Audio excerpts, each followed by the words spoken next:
up to your knees in love. There's a tree house in the meadow below the mountain peak, the perfect place for lovers when they play hide and seek. There's a covered bridge at Cripple Creek where the horses always stop. Between the tree house and the covered bridge, that's how Mom and Pop are making love in the country where skies are blue. All you'll be dreaming of are the birds and the bees and the flowers and the trees till you're up to your knees in love. There are roses on the trellis and the scent of new mown hay.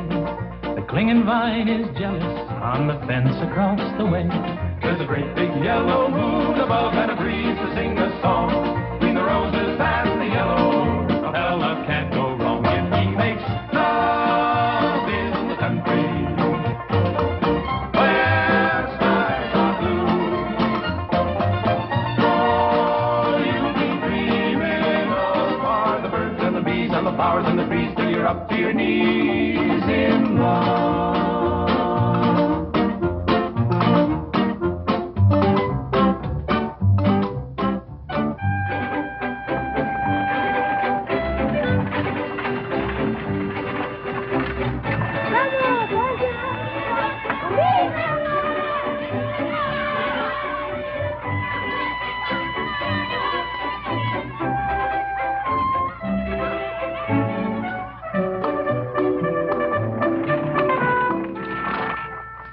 Lord to goodness, not again.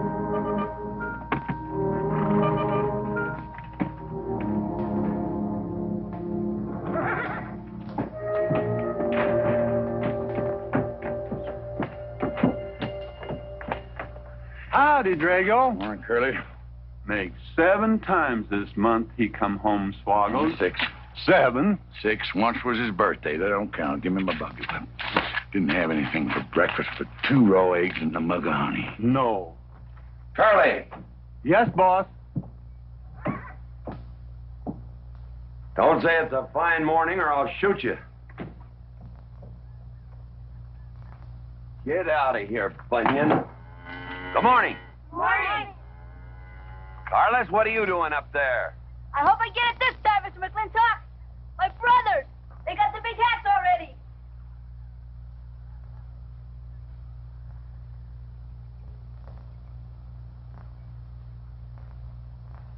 All right, let them have at it.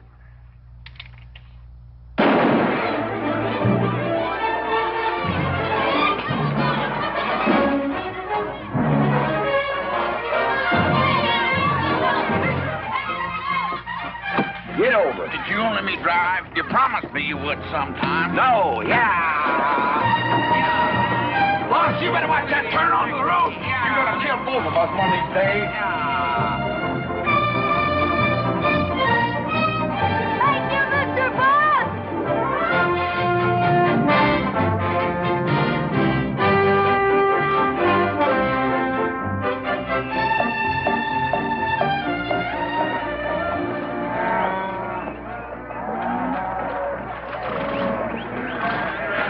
You got cattle in the back, boss.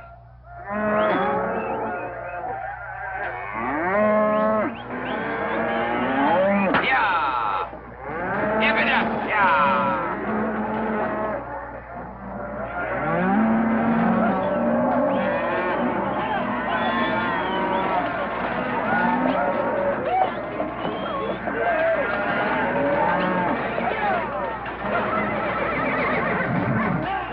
Keep 'em going. 15 cents a pound all the way to Kansas City. Yeah. Yeah.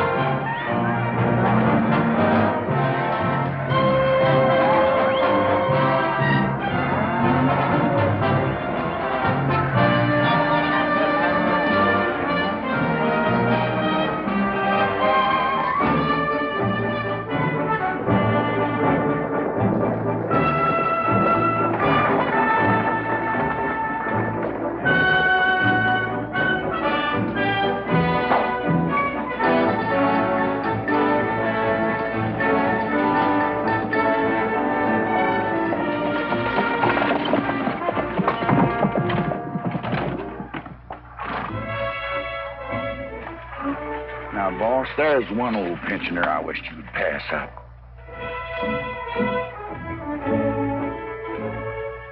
Bunny? Yeah. I knew where I'd seen his face before. He's an old-timer. He's just been around town a couple of years. Oh, you have no milk of human kindness. Morning, Mr. Mclintock. Morning, Bunny. Well, I can see you're in good health. Never felt better. Contrary to what you may hear. Me, my kidneys ain't what they used to be, and my liver's been leaving me billies. Drago?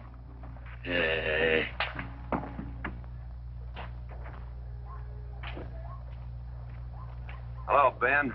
Hey, McLintock.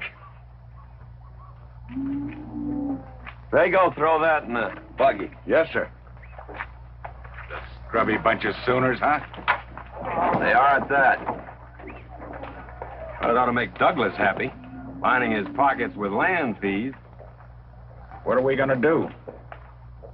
I don't know what you're going to do, Ben. Me, I do nothing. 200 families. Quarter of beef a week per family. They last 2 years. That can be a sizable number. I got 20 head to one of any other brand on the Mesa Verde. I'm not hollering. Some of us haven't got all the money in the world. Some of us ain't old and tired and feel like being put upon. You interest me, young Ben. Go on. So the first time I find one of our hides wearing our brand hung on one of them settlers' fences, I aim to kill me a plowboy. You do what you want, McLintock. We'll do what we want. Fellas my age generally call me G.W. or McLintock. Youngsters call me Mr. McLintock. All right, Mr. McLintock. Not because I'm afraid of you. You're the big he-stud of this country. And I reckon a fella my age should call you Mister. Full grown now, G.W. He's a half owner of the spread. I made him a full partner the day the doc gave me the long face. Well, you want him to vote the first time this territory becomes a state, don't you? Of course I do. These settlers get burned out, there'll be a lot of hollering that this country's too wild to be a state.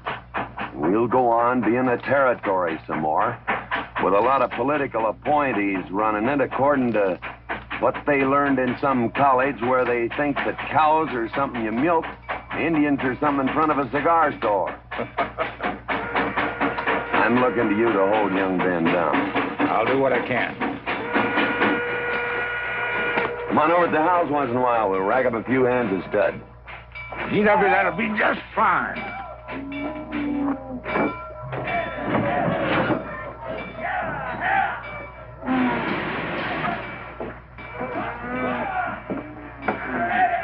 It's a nice morning, ain't it, boss?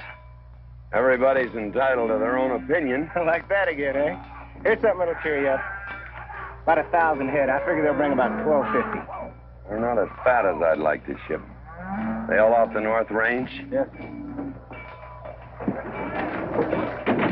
Settlers. Every one of them with a plow and a Bible. Not the slightest idea what the range is for. Drago! Drag out that hog leg. Yes, sir. Get me some attention. Yeah! People! People! People! People!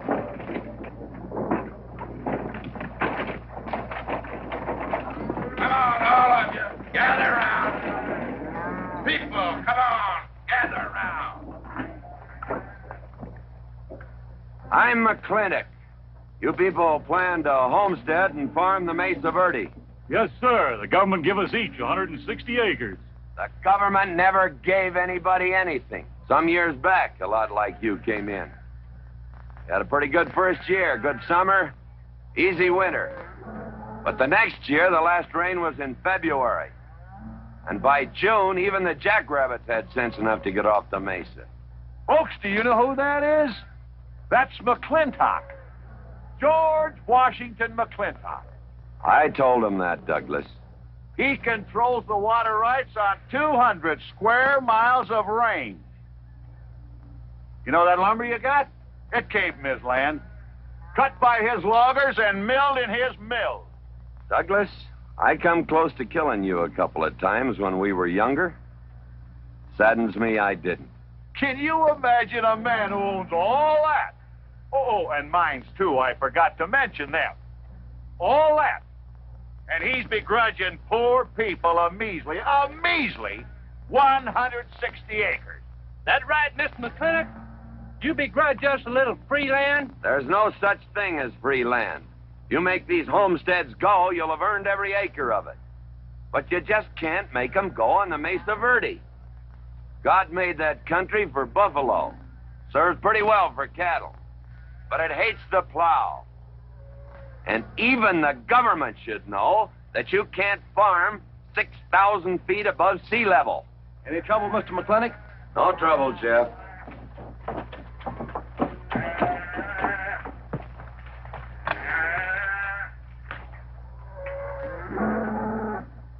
How about you, Douglas?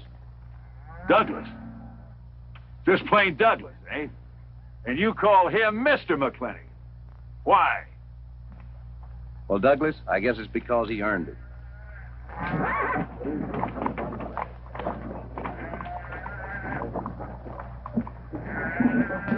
Mr. McClintock?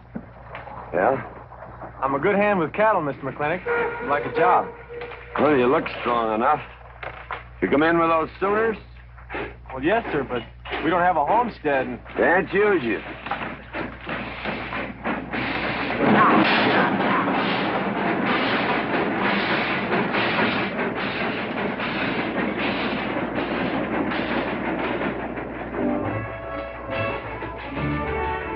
Tough life, ain't it, Sonny?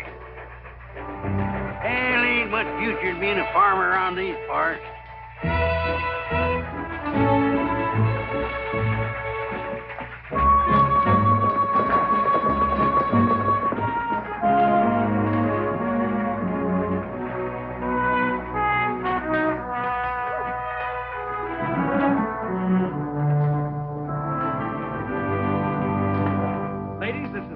Chantilly lace available anywhere. Chantilly, Mr. Birnbaum. Well, believe me, it's the best. Oh, excuse me, please. Look around. Take your time. Drago, I got 1,000 Havana cigars and 12 of those hats for you over there. Them bell big hats ain't gonna last long the way some folks have been dipping into that red eye these days. Uh-oh. Good morning, G.W. Good morning. I stole some stick candy. Please, help yourself. Come on. Davey, you can forget about saddling up the horse. Come in here. Problem? Yes. Well, if I were blacks, I'd move Queen's Bishop to King 4. Yeah, you might be right. You know, I was just starting to work this out when the letter came. Letter? What happened? Don't you want it? Morning, Mr. McClintock. Morning, Davey. You being here saved me a trip. Oh, that hat and suit of clothes you picked out for my birthday? Well, instead of this cowboy hat, I'd like to have this one. If it's, all right with you, sir. Oh, it's all right with me, Davey. Of course, that looks like the kind of a hat a fella'd wear down Main Street to start a fight. Oh, I don't need a city hat for that. All I have to do is walk down the street and some wiseacre will call me an Indian, and just like that, the fight's on. Davey, the letter, it's for you. And you are an Indian. Yes, I know I'm an Indian. But I'm also the fastest runner in town. I've got a college education, and I'm the railroad telegrapher. But does anybody say, hello, college man, or hello, runner, or hello, telegrapher? No, not even hello, knothead. Davey. It's always, let the Indian do it. Will you go out in the store and help the ladies? All right. I'm also bookkeeper, part-time clerk. Always let the Indian do it. The lady brought that out here this morning, asked for it to be taken out to the home ranch for you. Handsome lady, kind of tall with red hair. Called me Mr. Birnbaum, just as if she'd never seen me before, and as if that veil that covered her face would keep me from recognizing her. I thought she was in New York or Europe or someplace. So did I. Jake, you better throw on a couple extra cases of the boss's favorite bourbon. That stuff sure gets used up fast out at our place. Which reminds me, you better start tapering off. Katherine's in town. Katie? Ladies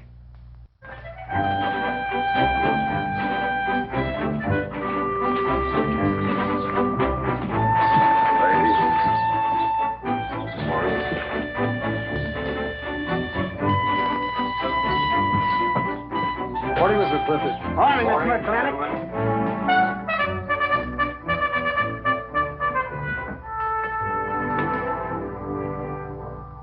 Good morning. Good morning, Matt. darling. All right. Morning, GW. What are you doing in here? Why aren't you out at the desk? Helping out the bartender. Yeah, I see a busy day. Give me the key to room 17. What? 17, and don't advertise it. Here they come, Mr. McLennan.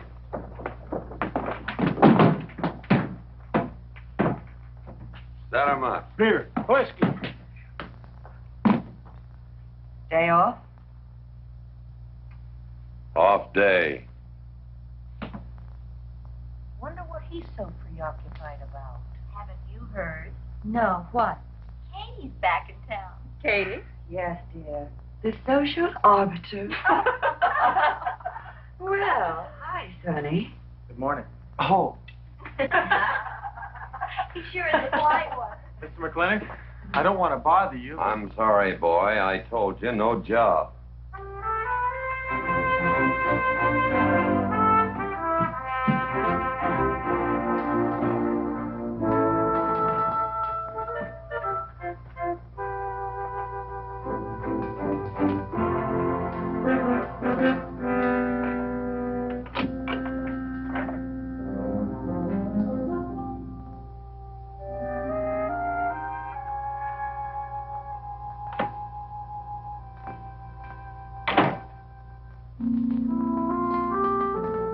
Katherine. George Washington Mclintock.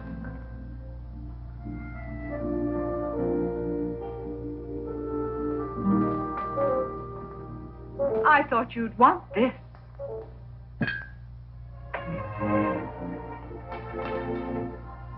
First dig of this spur. But who am I to upset your plans? Don't you feel kind of silly? I never feel silly. It's because you have no sense of humor. Why couldn't we sit down in the hotel dining room and talk about whatever it is you want to talk about? Or why couldn't you just come over to the house? And have everybody know that we're meeting. Everybody knows, and what's the difference? We're married. That is something I should like to change.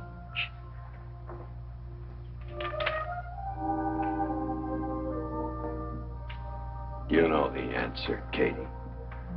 That isn't why you sent for me. Let's get to the rat killing. That's just the kind of remark that's always endeared you to me. Let us open the discussion. Very well. Our daughter is coming home in a few days. Rather, she's coming here. It was just a slip of the tongue that made me refer to this ugly hamlet as home. Our daughter. Is it so hard to say her name? It's Becky. Rebecca. I hate that name. Anyway, she's coming home. And I hope to persuade you to let her live with me. Part of the time in the capital, part of the time in New York, and, of course, Newport during the season. You're whistling in the wind, Katie. If she stays here, she'll become just as crude and as vulgar as all of this country. And if she goes your way, she'll be all show and no stay.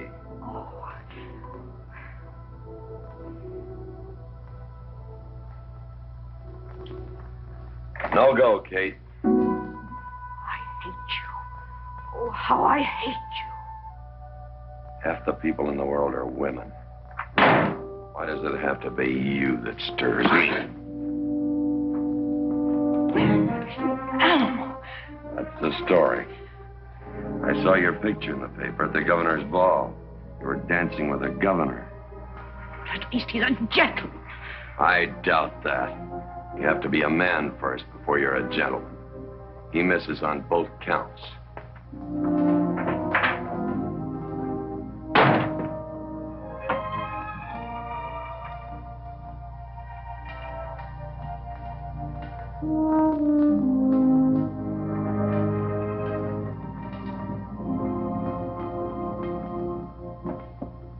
Hey, Sonny. You gonna ask him again? Nope. Hey, boy, you gotta pocket your pride. You gotta beg. You better listen to an expert, Sonny. I'm telling you, you got to grovel. Human nature gets him every time. Mister, leave me alone. Everybody does it one way or another.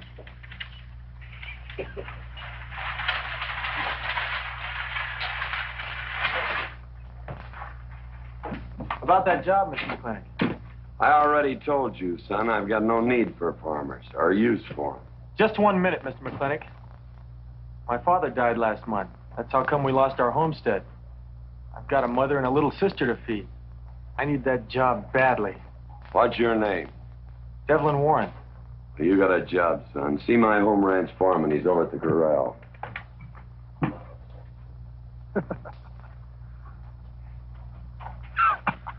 Step down off of that carriage, mister.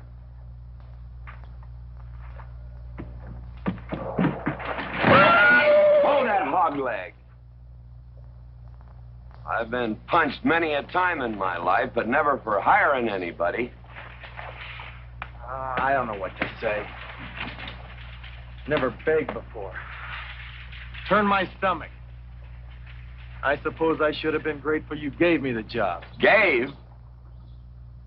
Boy, you got it all wrong. I don't give jobs, I hire men. You intend to give this man a full day's work, don't you, boy? You mean you're still hiring me, Mr. McLaglen? Well, yes, sir. I mean, I'll certainly deliver a fair day's work. For that, I'll pay you a fair day's wage. You won't give me anything, and I won't give you anything. We both hold up our heads. Where do you live? The settlers' encampment, down by the mine. That's your plug? Yes, sir. Well, hop on him, and we'll go get your gear.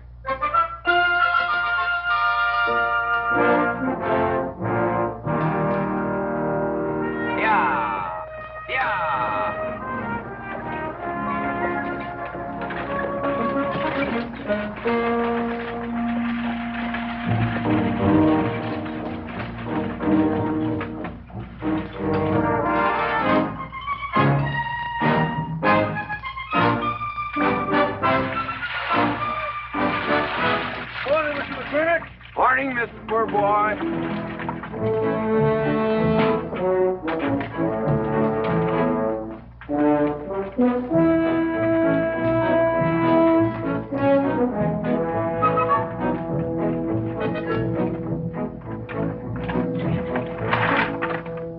I'm sure that all you fine people are interested in knowing just what portion of this new land will be your new home. Oh, Jones and McAllister, since you've been more or less the leaders of our group, I'd like to have you come up and check the exact location. Won't be a minute, sir.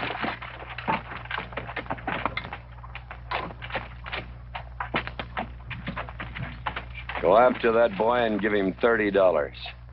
Tell him Mclintock pays these riders a month in advance. From the looks of things, they can sure use it, too. Oh, Mom? Mr. Drago. More. Well, and what do we owe this visit from the cattle baron? I've got a touch of hangover, bureaucrat. Don't push me. Oh, Batjac!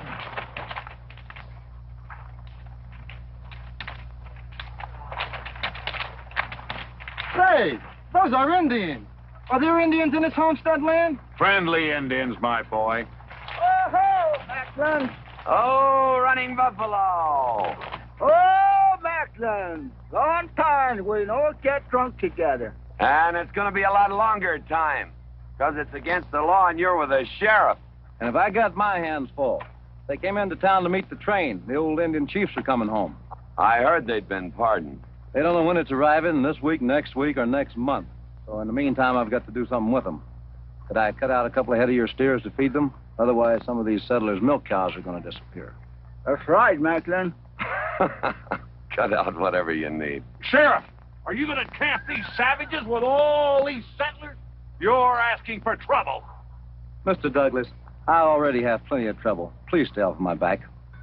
Running buffalo, bring your people over to the clay slide. Go. Hello, Mr. McLaglen. Tiny Mouth, it's nice to see you. You wouldn't believe it now, but 20 years ago, she was a mighty handsome maid. 20 years ago, you thought so too, Mr. Douglas.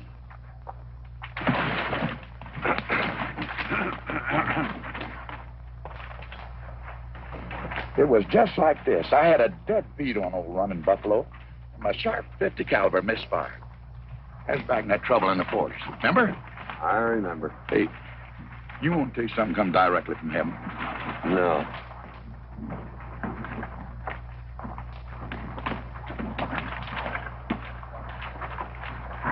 Where'd you get this? That boy's mama baked them. You thinking the same thing I am? She's a widow woman, boss, and she's got a long, hard road home. Hire her.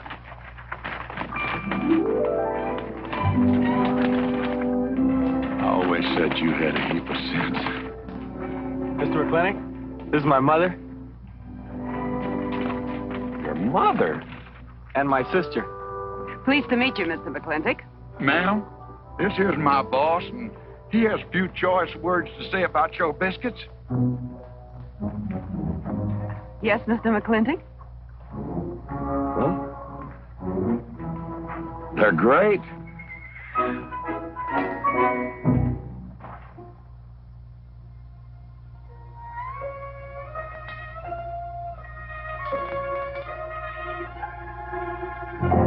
Well, you old Cantonese reprobate, how about it? You fire me?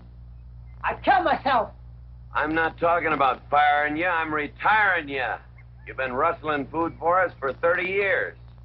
We're gonna put you out to pasture. All you'll have to do is give advice. Be one of the family. I'd kill myself. I may save you the trouble. But, Ching, you kill yourself, I'll cut off your pigtail, and you ain't never gonna get to heaven.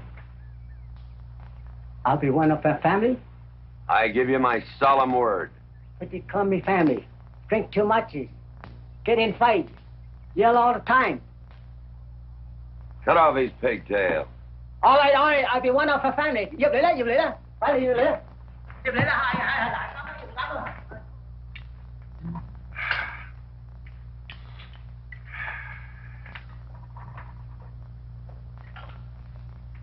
I hope everything is satisfactory. This is such a big house, it'll take me a while to get used to things. Now, please don't hesitate to tell me if anything is wrong. No business, soup. Otherwise, it's fine. Everything on nicely. Finally, fine. Ma'am. Best apple pie I ever had. Curly's right, ma'am. Hated to leave that last bite. Shall we celebrate with a drink? Paula, come in and help me with the dish. Alice, you want to help too? Yes, Jacob. All right, pitch in. Now I'll wash and you kids can dry. Is that good here?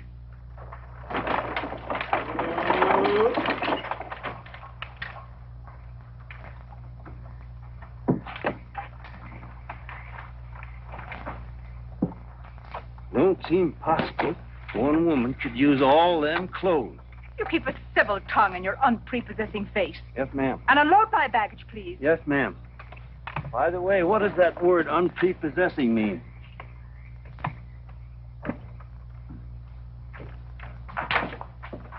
Miss Mclintock. Oh, hello, Carla.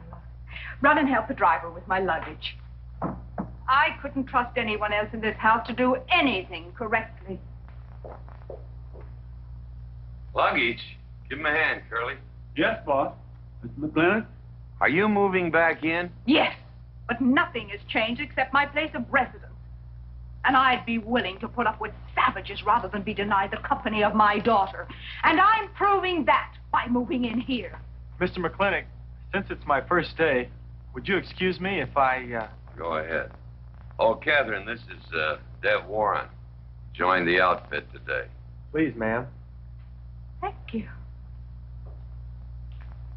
Well, how refreshing. A polite young man here.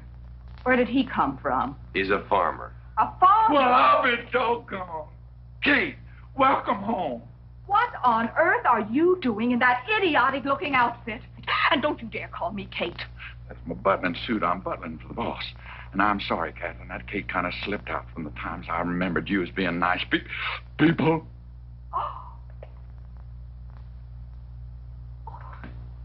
Are you going to stand there with that stupid look on your face while the hired help insults your wife? He's just ignorant. He doesn't know any better than to tell the truth. And I can't help this stupid look. I started acquiring it as you gained in social prominence. Mrs. McClintock, where do you want I should Put him in the master bedroom. Yes.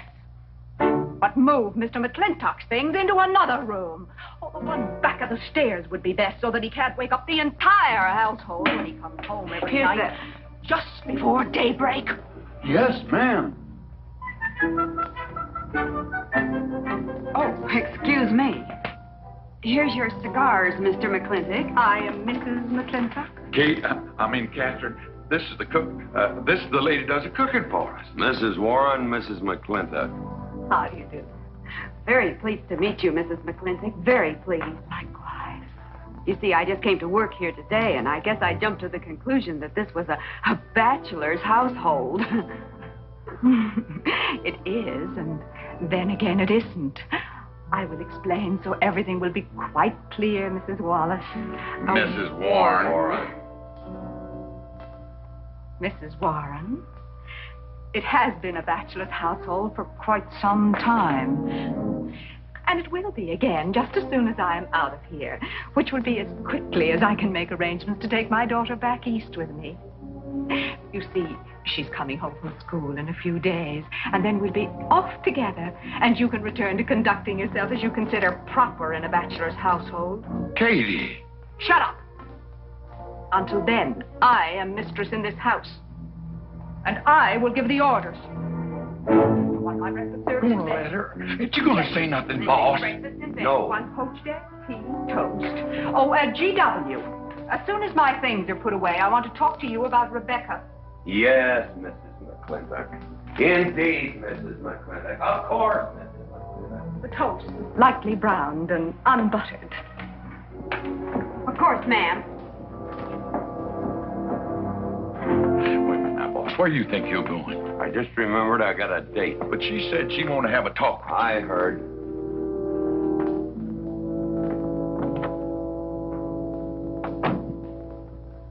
Good evening, Lem. Evening, Mr. Mac. Yep. Say, Mr. Mac, what does unprepossessing mean?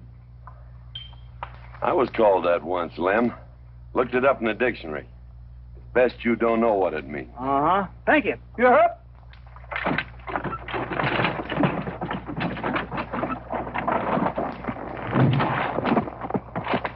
Hey! What am I going to tell her when she asks where you went? When in doubt, tell the truth. She wouldn't expect that from you anyway. Where's Mr. McClintock gone? There he goes, burning his last bridge. You see a yellow streak about a foot wide running up down his backbone. Well, Mr. McClintock? He ain't afraid of nothing. I once thought that.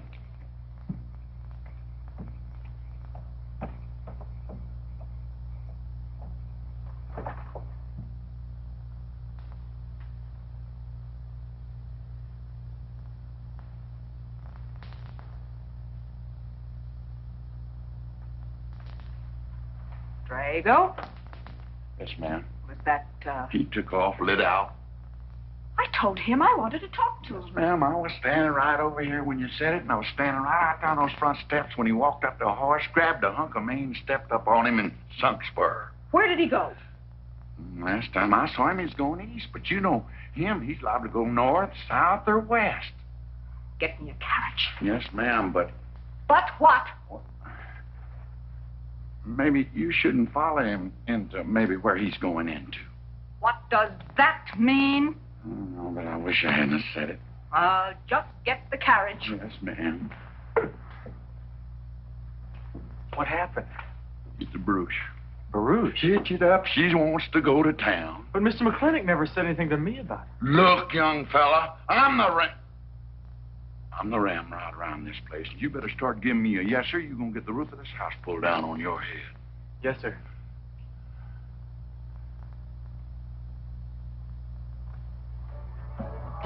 Hello, Davey. Hi, Mr. McClintock. No room, eh? Drinks, please. Hello, Bunny. How is everything? Oh, fine, Mr. McClintock. I'll get you next time.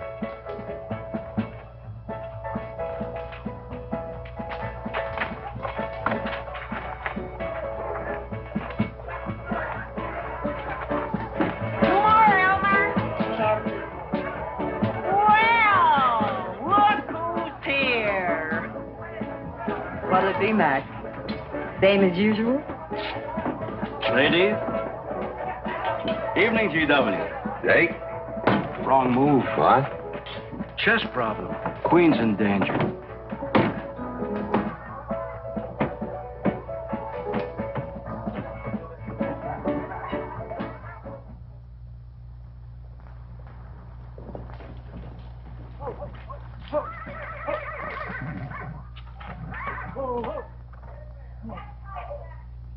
I suppose you can do that. Camille, you're on your own. Mr. McClintock?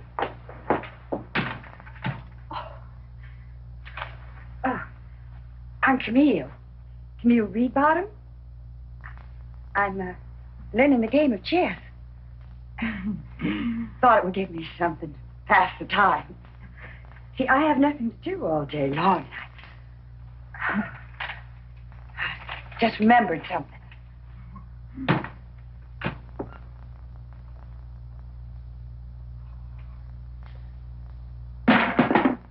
Katherine, I didn't hear you come in. Mr. McClintock, I told you that I wanted to talk to you. Not now. Could I get you a glass of sherry, Katherine? Oh, thank you, Mr. Birnbaum. I could use one. I came into town behind a runaway team. Drago never could handle horses. That young man whose mother pretends to be your cook. Katherine, your wine. Oh, thank you, Mr. Birnbaum.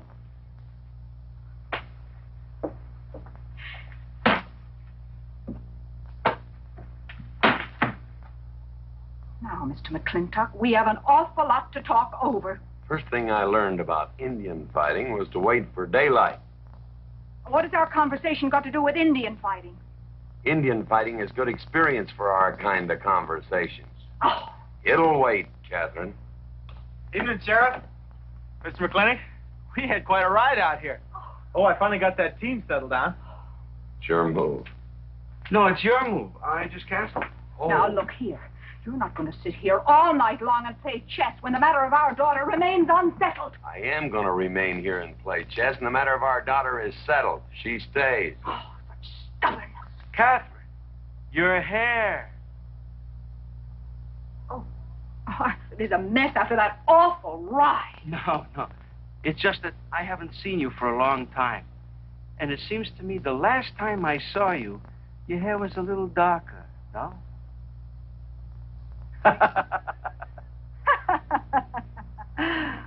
It's a funny thing that tricks a man's memory will play, huh? Mr. Birnbaum, I think that you've completely lost your mind. You have done something to your hair. I have not. Had it been none of your business. I'm certainly not going to put myself in the place of those blondine trollops that you seem to prefer. Take it. Oh. Fill it. Oh.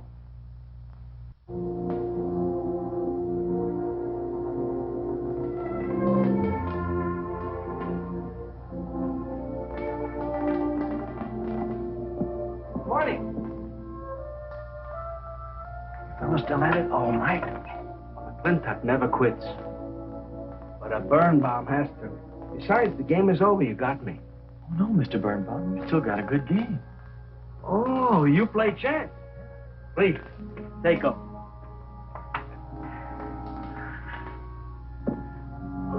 Pretty good. Fair? Well, looks like I won't have to come into town always to get a game. Remember, I'm a bad loser. It's your move. Yes, sir.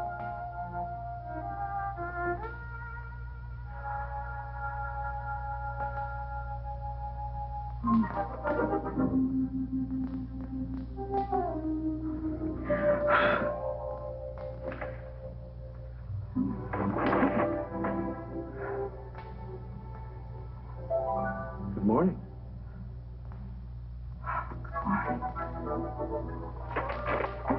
Good morning, already. Mm-hmm. Cup of coffee? Oh, yes, thanks, Jake. You're welcome, Katherine. Got any cream? Canned cow's milk. That'll do. Good old condensed milk. That reminds me. I was cleaning out my desk the other day. I found something I wanted to return to you.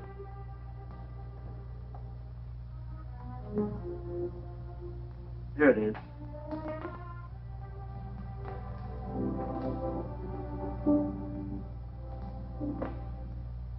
The medal. Remember? From the President of the United States of America, the First Sergeant Michael Patrick Lowery, for bravery above and beyond the call of duty. Your papa. Reminds me of the first time I ever saw you. It was over 17 years ago. You walked into my store, not much bigger than the bundle you were carrying. And in the bundle was the most beautiful baby I ever saw. And was she hungry? You walked all the way from Superstition Creek just to trade me that medal for a case of canned milk. GW was off somewhere as usual, fighting Indians. Sheriff! Sheriff Ford! Well, have you seen the sheriff? Kind of early for him. To try his house? Why did I think of that? Looks like Birnbaum's is open. Maybe somebody in here knows. So there you are, Sheriff. I told you you were headed for trouble. Trouble? I want to know by whose authority you let those Indians stay in town. Those savages are wards of the government, and I am the representative of I that told Sheriff Lord that he could put him up down by the clay side. Because the town's named after him, he thinks he owns it. Well, you check the books in the recorder's office, and you'll find I do own a fair piece of it. Agard, if you knew anything about Indians, you'd know that they're doing their level best to put up with our so-called benevolent patronage, in spite of the nincompoops that have been put in charge of it. Those Indians need my permission to leave the reservation. Those chiefs have been giving orders all their lives. It's pretty hard for them to understand that they have to hold up their hand like a schoolboy in a classroom. The law is very clear. I told you you'd get no satisfaction from these people. Well, we'll get the girl back. Girl? The girl the Indians kidnapped. But don't worry. I armed the settlers and set them to rounding up those red devils. What is this about a girl?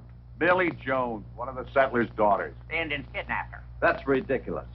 And you turn loose a lot of farmers with shotguns? I certainly did. You're insane. Let's go, Sheriff. Mr. Douglas, Oh, Miss McClintock. much as I hate to agree with GW about anything, you haven't changed a bit. You're still an hysterical fool. Coming to town, I got worried. What about? Thought maybe Katie shot you. Not yet, Drago, but it took restraint. Wait a minute. We better take Agard along. Not that he'll be much help. Drago, have him on a horse. Just a minute. Well, I'll drive. Yes, sir. Agard, what are you doing? Agard, this is serious. Stay with him, Agard. Stay with him. Agard, will you stop showing off and getting this buggy? Mercy. Mercy. That horse is a little green.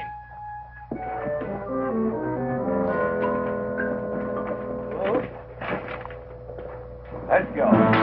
yeah.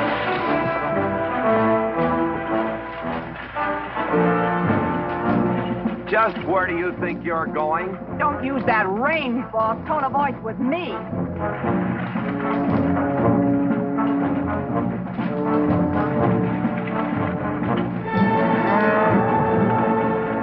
Ryder!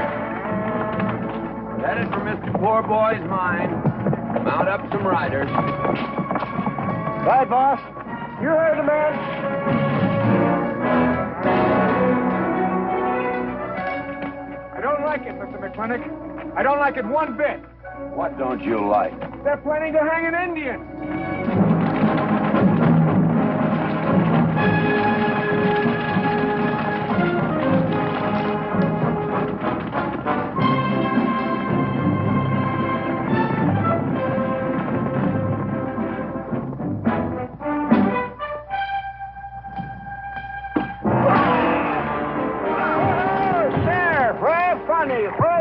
scared. Hold that. Not so fast, Mr. Boss of the whole country. Unless you want to wear a big hole in your middle. How long is GW going to let that cheat-chalker push him around? That cheat-chalker has a sawed-off shotgun. How do you know she didn't wander off someplace or meet some fella or something? What are you saying? That I didn't raise my girl right? That she'd wander off all night with some man? There's a lot of things I'm not saying to you, mister. Well, you got a sawed-off shotgun in my middle. But how do you know this Indian had anything to do with it? She's gone, ain't she? She's gone. Pa! Pa, I'm over here. Pa!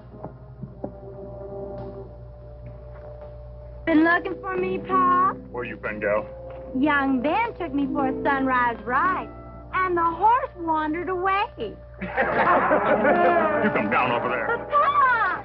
She's telling the truth, Mr. Mclintock. We wasn't doing nothing. Well, that's not important right now. The important thing is that you don't draw that hog leg, or this will be worse than Dodge City on Saturday night. Wagon. I'll tend to you later. Now for this young whippersnapper. Now, no harm has been done. And young Ben here is one of the nicest boys in the territory, so just put down that shotgun and I'll let's teach forget him to it. fool with Mike. Now, we'll all calm down. Boss, he's just a little excited. I know. I'm going to use good judgment. I haven't lost my temper in 40 years. But, Pilgrim, you caused a lot of trouble this morning. Might have got somebody killed. And somebody ought to belt you in the mouth. But I won't. I won't. The hell I won't.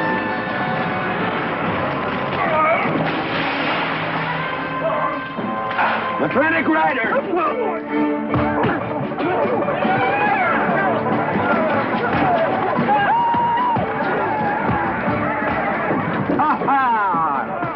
Oh, Markland!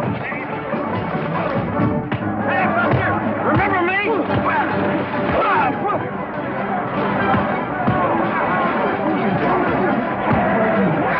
Hello, sir. Nice party.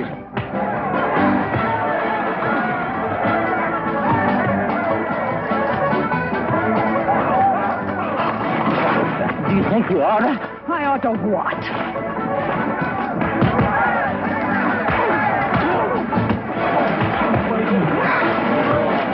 Why do you think?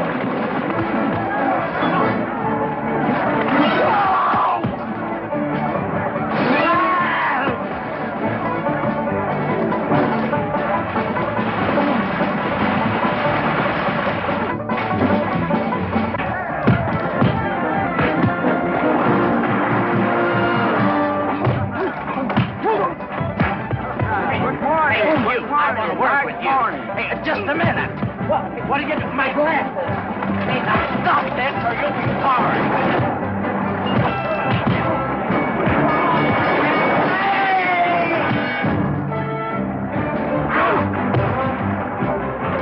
Stay out of this, Jake. It's everybody's war.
Mrs. Mclintock. Buddy, you big...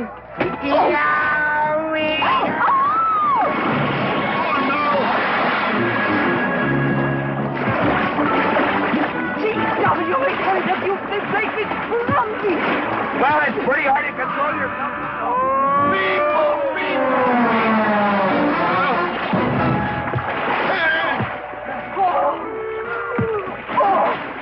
Oh, Macklin!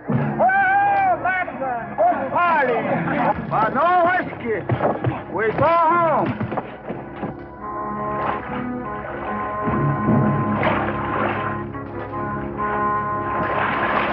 You and your friends. Well, we at least saved your hat.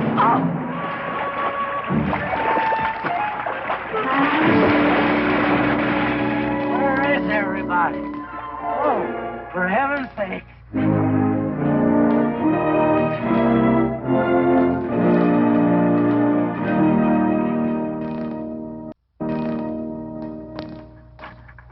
Whoa. Drago, will you never learn how to handle a team? Yes, ma'am, I'll sure try. I'll tell you that now. Try me, Sammy. You want to lose your pigtail? I lose faith. Lousy leather tip. You want to lose more than that? Kate, Yes? We could be a big help to one another. Like what, may I ask? Oh, we could wash the mud off of each other. We used to have quite good times doing that sort of thing. There are a lot of things we used to do. Good night, Mr. McClintock.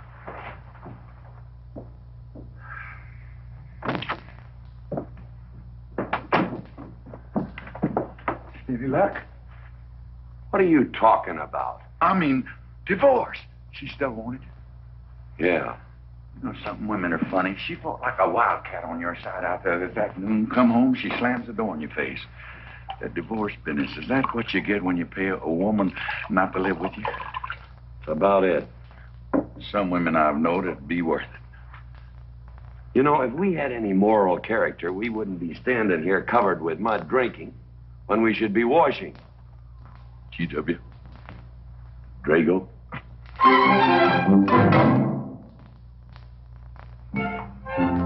Miss Warren, these biscuits. Oh, thank you, Drago.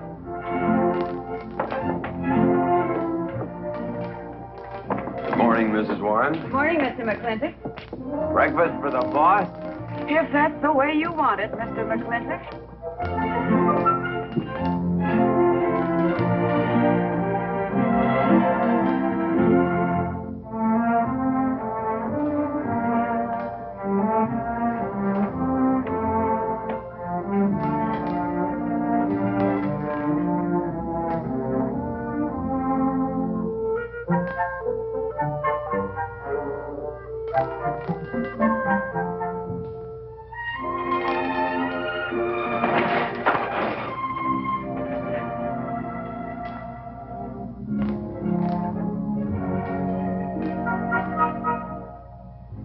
One poached egg, tea, toast, lightly browned, and Why, Mrs. McClintock, you have a black eye. I do. Ooh.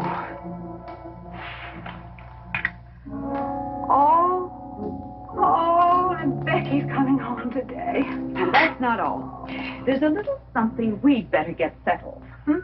There are no men listening now, so we can be ourselves.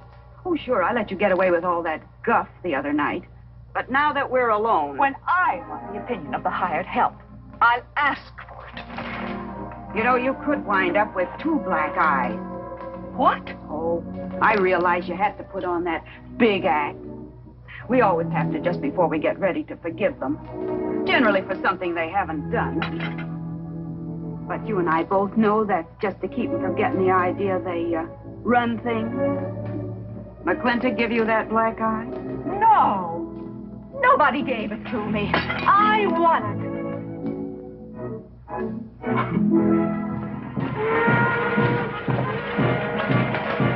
Morning, Davey. Morning, Mrs. Beach. Mr. Beach.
to see you again.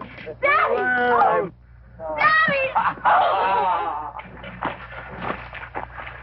It's been 2 long years. I guess I'm going to have to stop calling you Tomboy. Oh, Becky. Mama! Oh, darling. I wasn't sure you'd be here. Oh, I've been here a few days. Oh, Becky, I've bought you 3 of the most beautiful dresses. Oh, Uncle Drago! Oh! Did you bring your old uncle a coming home present? Sure did. What is it? A mustache cup. Oh. And what did you get me? Prettiest Palomino pony that ever packed a saddle. Broke the stand, drowned, tie, and the counter. Oh. Uncle Jake! Oh.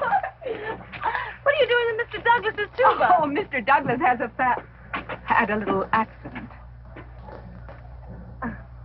I brought you a whole shipment of licorice sticks. But now that I've seen how much you've grown, I think we better exchange them for a couple of bolts of dress goods, huh? Thank you. Oh, the mayor was going to be here, but he had to go to the territorial capital on a horse theft matter. But I'm going to give his speech. Oh, and don't worry about the mayor. I'm sure that he can find a bill of sale for the horse.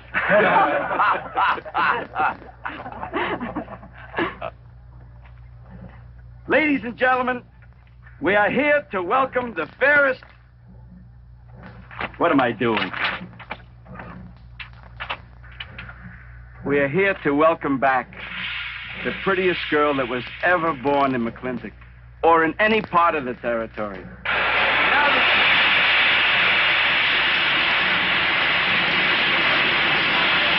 Hey, Davey! Yeah? Got something for you. Yardmaster up the junction told me to let him ride, so I locked him in here. I've had my scalp a long time, and I aim to keep it.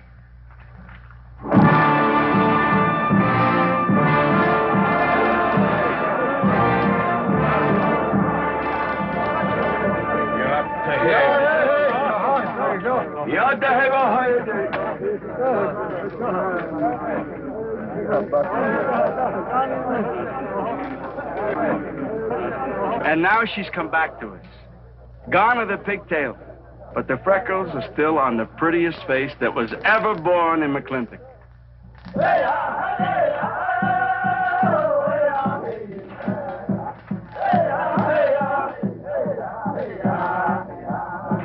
Hey, that's Puma. And it's true. The government did turn them loose. Good old Puma. I'll never forget when he brought G.W. home. Your father had a hole in his chest and 104 fever. Of course, they weren't very mannerly about it. He came past the house at a high lope and threw him on the doorstep. And you do remember them good old days, don't you, Katie?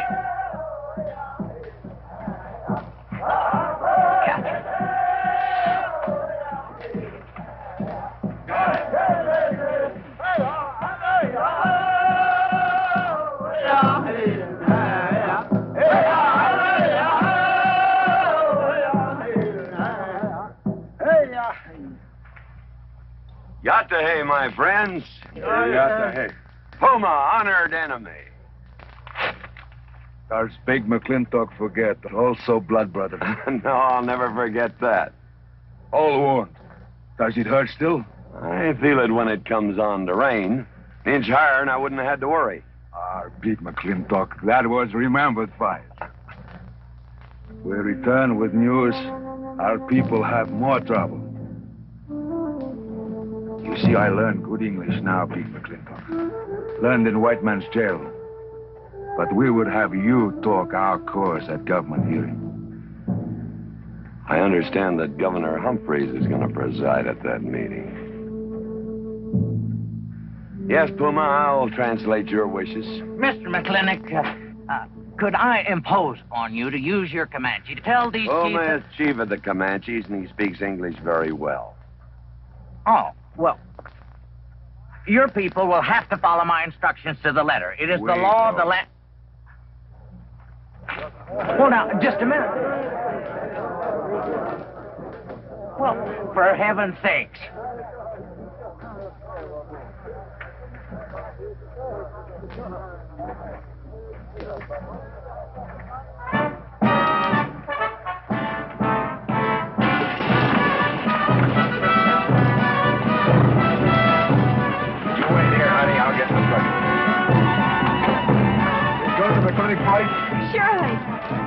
I see you there, Beth? Of course, Davey, and you can have the first date. Sis? Don't want any sister of mine talking to strangers. Davey's not a stranger. He clerks in Birnbaum. He's an Indian.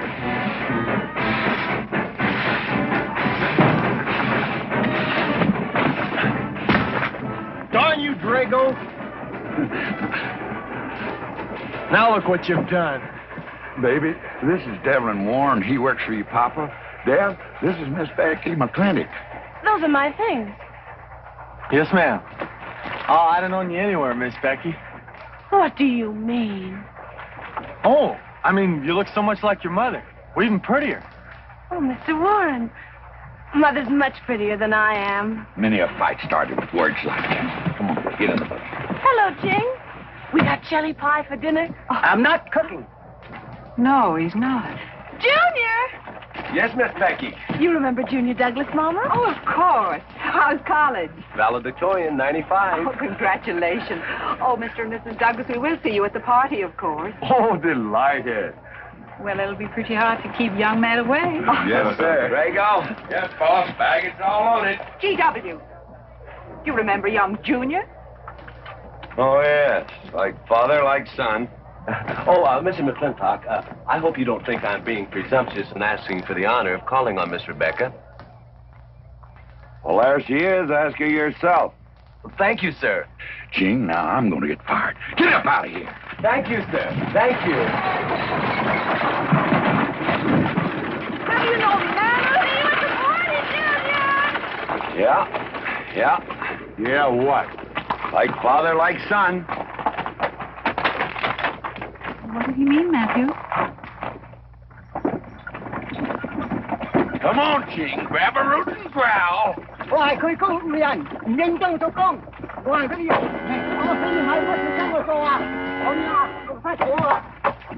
you're doing a good job, Miss McClintock. Thank you, Miss Fuller. Deb, when you're finished there, go over and help Drago with the beer cakes. Yes, Mom. Deb, could you come and help me a minute?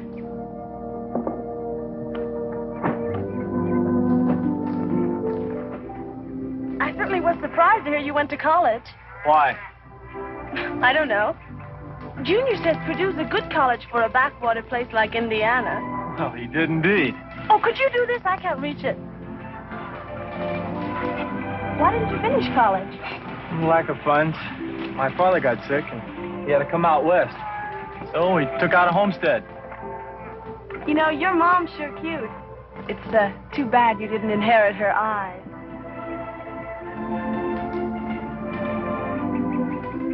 Well, you'd been lucky if you'd inherited a few things from your father. Oh, really? For instance? Just common sense, for instance. Common sense? Yeah. You don't see him being fooled by some dude like Junior Douglas. Junior's not a dude. He's nifty. This needs a woman's touch. And besides, he got a letter at college. What sport? Glee club. Very strenuous. Don't you dare hug me! I have no intention of hugging you.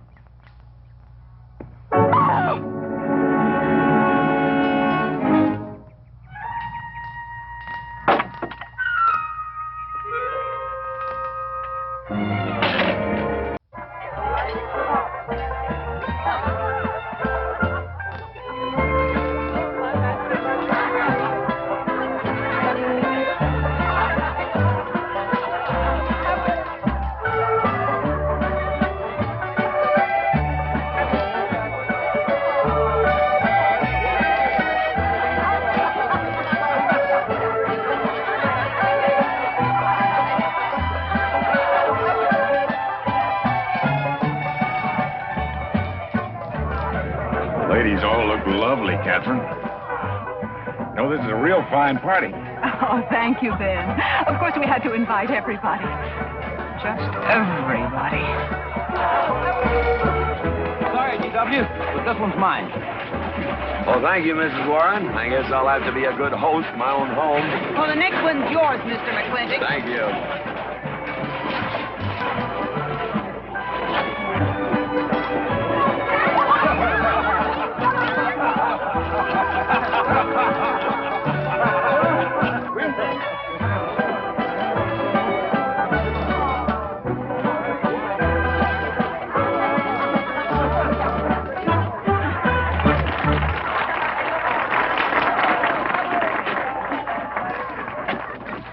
Drago, go and do what I told you to do. Oh, Katie.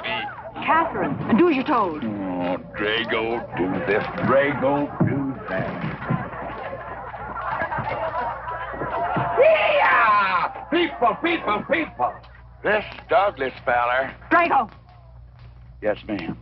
Matt Douglas, Jr. is going to bring you folks some of the latest Terpsichorean dance steps, brand new, brought by him directly from New York City. All right, Mr. Fiddler.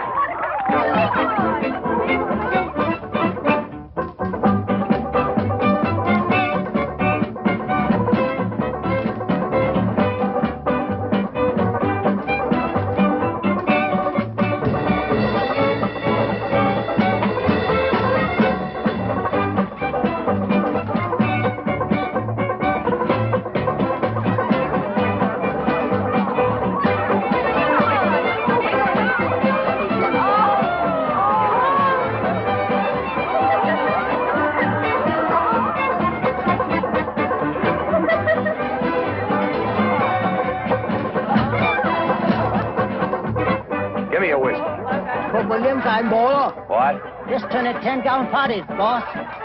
We'll run out of whiskey. Well, I can take care of that.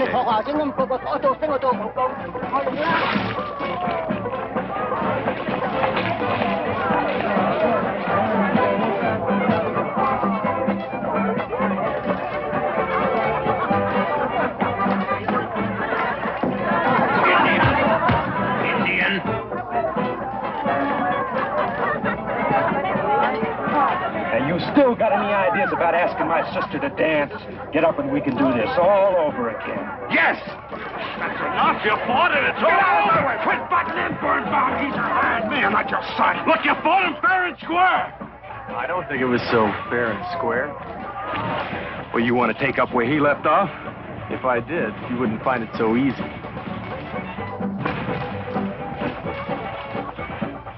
Now we've had enough of this. Well, when are you going to quit walking away? Just as soon as we're out of sight of the party. A little lesson I learned back home, don't fight in front of women. Well, we're out of sight now. So we are.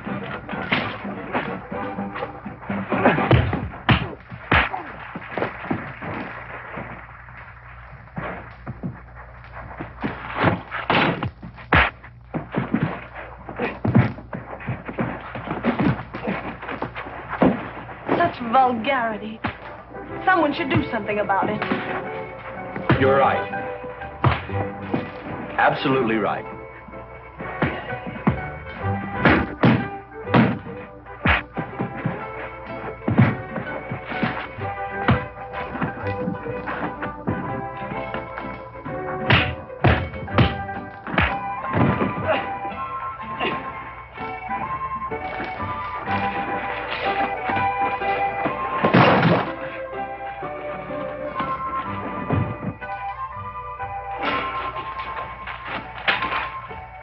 Young man?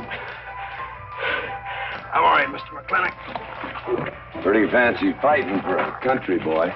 2 years at Purdue, Mr. McClintock, on the boxing team. I never thought any farmer could whip me. You sure did. Better get him cleaned up. Get him some water, Jake. Yeah.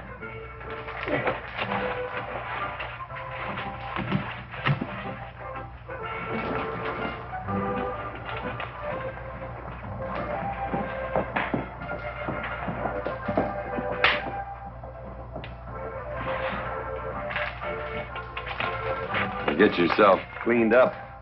Go ask that girl for a dance. Who? Oh! Should have missed one. Oh. Where is he? I'll find him, that young whippersnapper. Trouble. Where is that farmer boy? Where is he? Where is he, G.W.? Oh, so you're the young farmer boy that whipped my nephew. Well, I'm Faulkner Sage, young Ben's uncle. Well, I'm no farmer, but if you're young Ben's uncle, yes, I whipped him. And you're intruding. What's intruding mean? Butting in. Oh, so he's insulting me. Well, then I got another reason for walloping him. Besides, on account of him thrashing my nephew, young Ben. Fauntleroy, you can't get mixed up in these youngsters' quarrel. Family honor. I can't have said a farmer whipped a sage. You're twice his size. Don't let that bother you, Mr. McClintock. Mr. Fauntleroy insists. I'll just have to teach him the same lesson.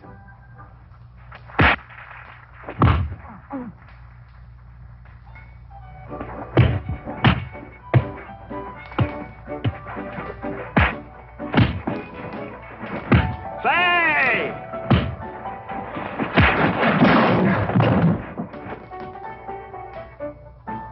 Sorry, young feller.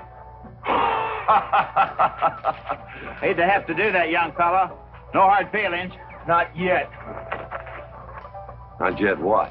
I mean, that isn't all. Now, wait a minute. Fauntleroy, we're going to make this a fair fight. Of course we are. Of course we are, G.W. There'll be none of this. I wouldn't do that, G.W. You wouldn't do... No, I wouldn't do that. And Dev, I don't want you kicking Fauntleroy in the knee. He didn't do no such thing. And none of this nose twisting. He's all yours.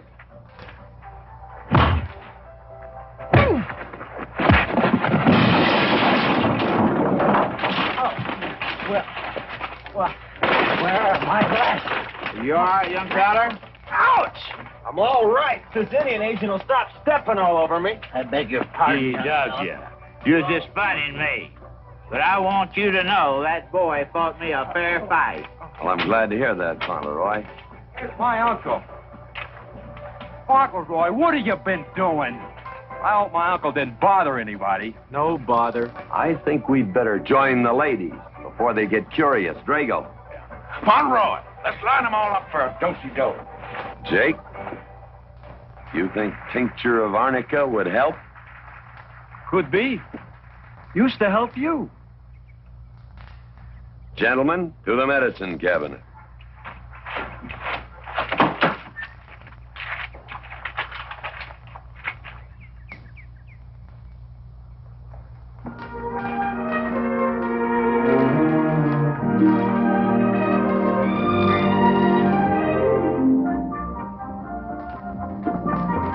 Good morning, Drago. Davey? Seen Daddy? Took over early this morning with a scattergun over his arm. Went hunting.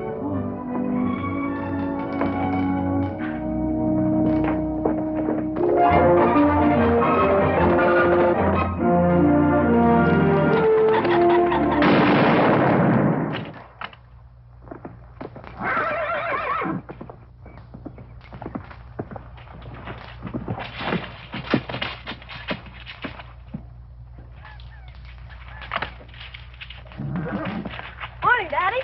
Good afternoon. I'll get you out so early. Something I have to get straight in my mind. Yeah? What? Mama.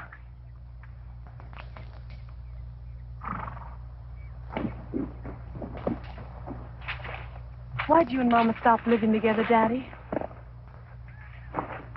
Why'd you separate? Aren't you going to answer me? No, It's sort of my business, I think. I don't. Is it another woman? Usually is. At your age, you always know what's usual. Is it Mrs. Warren? Becky, I don't want to start laying the law down your first day back home. But I'll have no more such talk. First time I ever saw Mrs. Warren was last week. She has a job here at which she's very good. And I hope you'll have the good manners to not pry into other people's business. Your mother's and mine.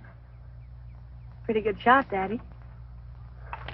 Oh, I can understand your trouble. Mama's often so, well, so petulant. Petulant? You learned a lot of words back east, Becky. Wish to God they'd have taught you some meanings. You were only about 6 months old when your mother stayed alone with you in a sod hut under 8 foot of snow, while I moved the herd 300 miles south to try and save it. Saved about half of it. You were a little more than a year old at the time of the great Comanche raids. We stood off 500 Plains Indians for 9 days. Petulant, Becky? I think you better go on home. See that Ching gets those birds.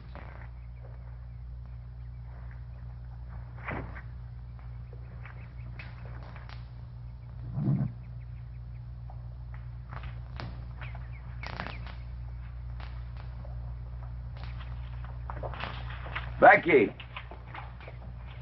Come here.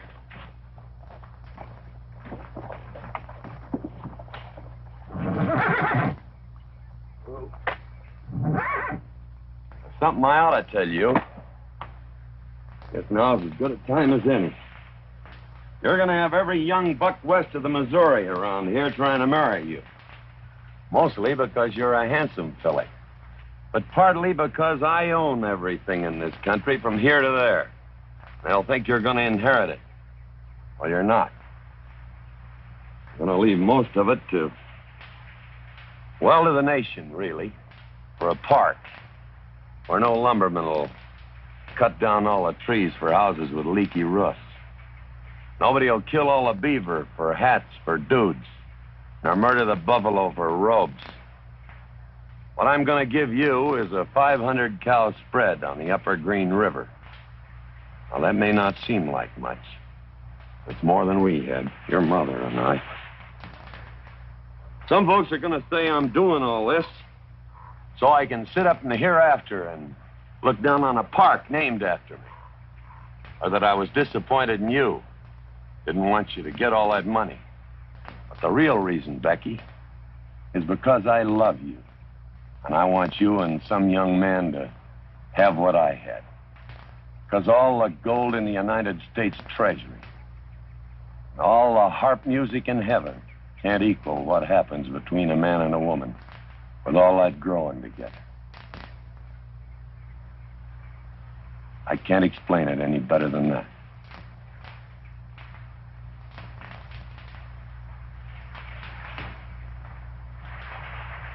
All right, Daddy.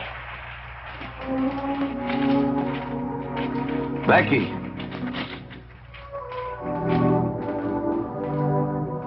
When you're as old as I am, you'll thank me for this. Daddy, I'm full grown. I wasn't worrying about me. I was thinking about you and Mama.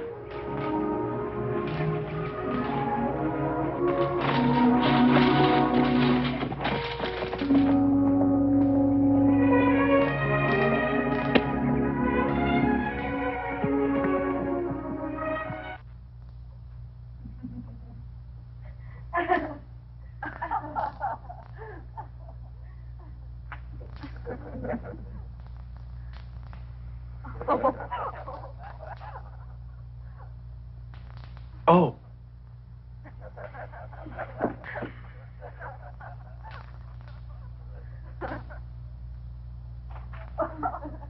Well, sir, all three of them saw right out of the carriage.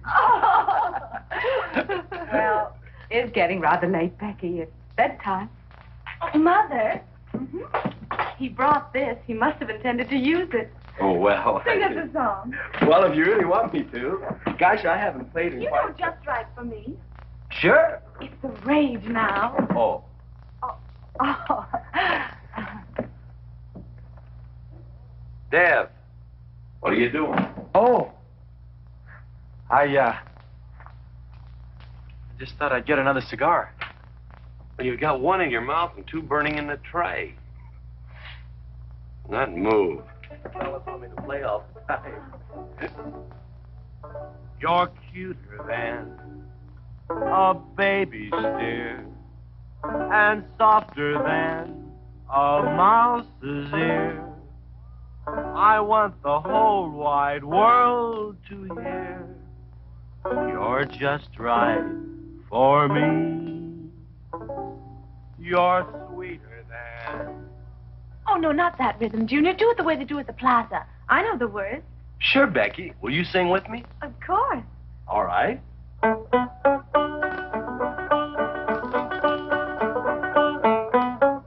love a man who's witty and smart and clever. It's your move. Oh. Oh, Dev, you're playing like an amateur.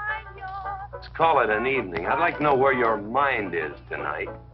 You're sweeter than the early spring, or bluebells when they start to Pretty good.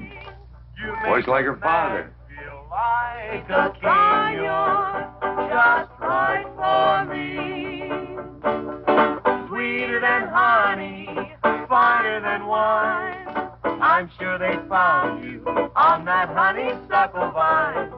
I would melt in your embrace.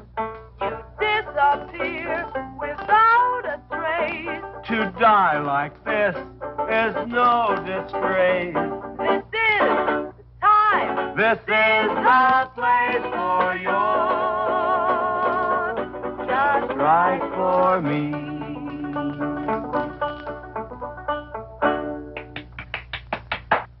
Well, so good, I kind of hate to break this up. But we're going to have that Indian hearing tomorrow morning. Sir, about our conversation earlier this evening, I believe I'd better apologize. Yeah? Yes, sir, I've been thinking it over, and when I called you reactionary, well, that's merely my generation's term for your generation. Nothing personal, sir. Oh, really? Well, good night, sir. Good night, Miss Mclintock. Good night, and do come again. Good night, Drago. Night. Boss, what does reactionary mean? Me, I guess. He says that anyone that wanted to sell at a profit was a reactionary. Was we reactionaries back in them days when you were selling beef cattle for 6 cents a pound on the hoof? Well, no use arguing with him. College boy.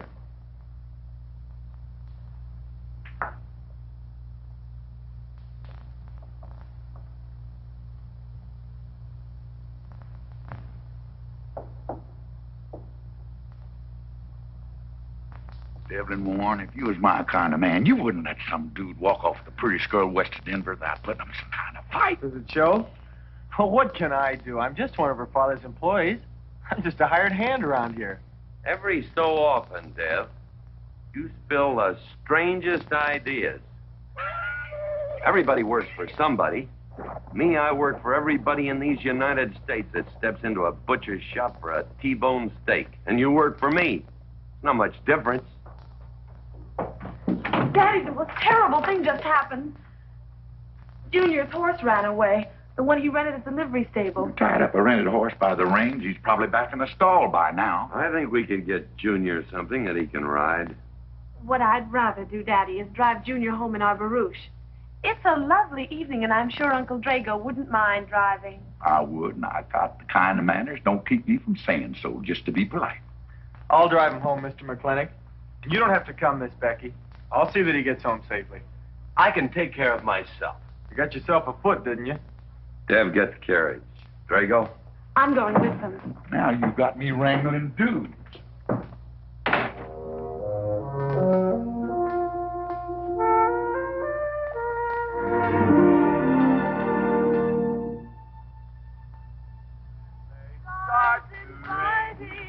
You make a man feel like a king. Just right for me. Miss Becky, somebody better help me watch the road. You know, I'm new around here. Might take the wrong turn off. Devlin Warren, you know there isn't a turnoff between here and town. You disappear without a trace. To die like this is no disgrace. This is time. This is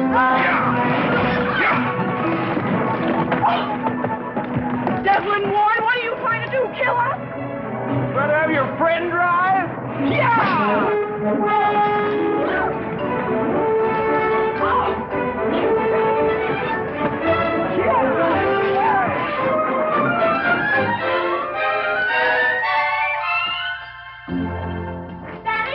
Daddy, I have never been so humiliated in my entire life. I said what I said, and I'll stand by it to the death. Shoot him, Daddy. Shoot him at once. Well, why? My honor is at stake. Well, now, Your Honor. Absolutely. He impugned my honor. Impugned? What does that mean? Slander. He slandered my honor. He did? I said what I said, and I'll stand by it to the death. He admits it, see? Shoot him. Well, what is he admitting to? Why, he called me a... I won't even repeat the word. I didn't necessarily call you anything, but I said what I said, and I'll stand by it to the death. Well, just for the tally books, what did you say? I said that any girl who would permit a man to kiss her before they're formally engaged is a trollop. He said it again. Shoot shoot him. Now, hold on. No, don't hold on.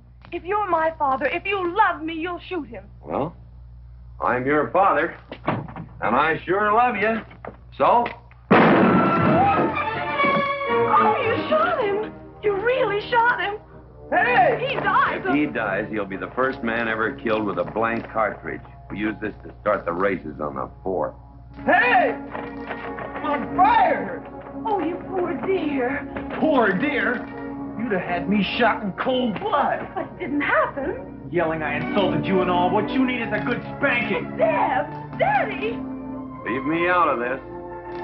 Well, I think I'll give you what you deserve. You wouldn't dare! Oh, wouldn't I? You'll think next time before you have someone shot. And this kicking and yelling isn't gonna help you. Don't you! Oh, Daddy! Wait a minute! Daddy! Oh, Daddy! Help me! Don't! Daddy, boy, I hate you! Sorry! Oh, G.W., was that a shot?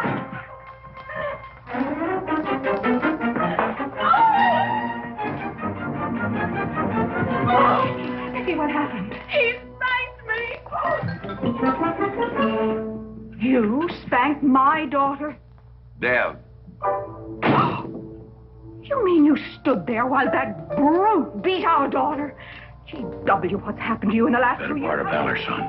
Oh, isn't it enough that you've always treated me like a squaw without subjecting dear, sweet Becky to this crude, vulgar way of Catherine, life? you women are always raising hell about one thing when it's something else you're really sore about. Oh. Don't you think it's about time you told me what put the burr under your saddle about me?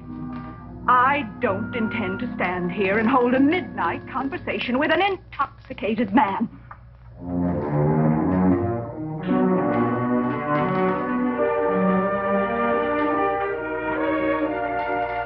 And I am not intoxicated. Yet.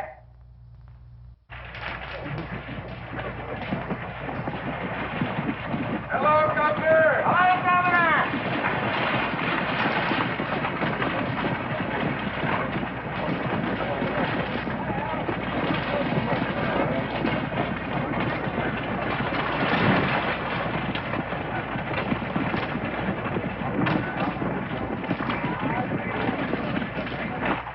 Chief, Puma? Yes, Sergeant. Big Mclintock, we know you get us fair judgment. You gentlemen, follow me.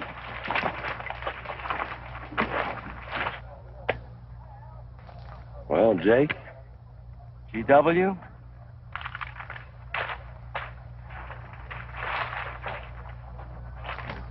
Well, G.W., it's been a long time. Not long enough. Cuthbert. Your husband is a rude man. Yes, Cuthbert, I know.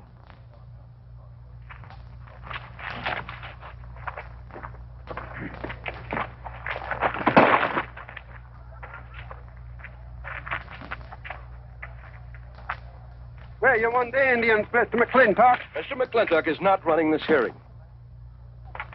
Sergeant, seat those Indians. Yes. Gentlemen, be seated. Oh, the whole tribe here want to come into town. Proceed, Lieutenant. This hearing is now in session. Governor Cuthbert Humphreys presiding. Good luck, Daddy. Afraid it's a packed court. Government Edict number 826 has ordered that the Comanche Nation be transferred from their present reservation to Fort Sill. It is the government's claim, as filed by Indian Agent Agard, that these chiefs, after being released from prison by a kindly government, did then rouse and incite defiance among the tribe against said order. It seems, gentlemen, that although some of these chiefs speak English, Chief Puma is quite at home in our language, they have chosen Mr. Mclintock to be their spokesman. I speak for the Comanche. Or rather, I offer this translation. Proceed, Mr. Mclintock.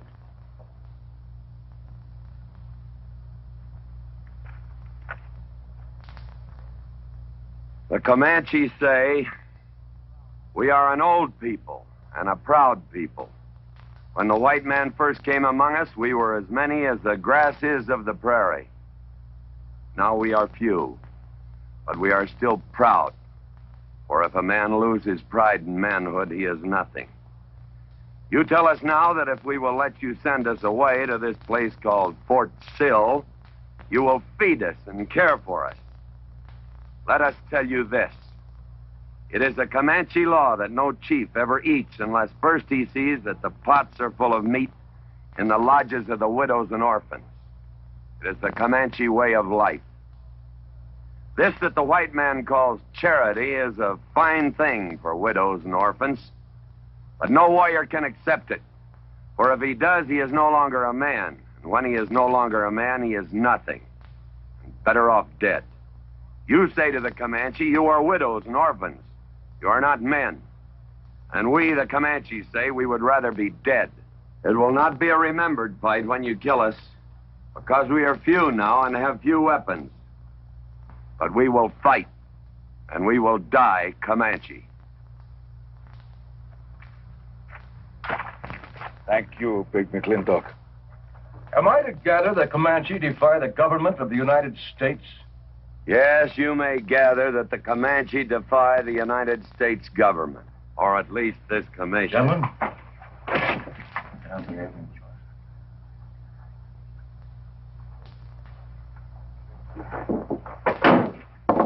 It is the order of this court that these chiefs be incarcerated until such time as the detachment of United States cavalry be made available to escort them and the Comanche nation to Fort Sill. This court is adjourned. Oh, Mclintock! You are important chief amongst these white people. Sway them. Have them give us few guns to make the fight worthwhile. Let us have one last remembered fight for end of Comanche. I almost wish I could arrange that, Puma. Ahalani cha. Ahalani cha. Sergeant. Yes. First guard. Carry on. Gentlemen.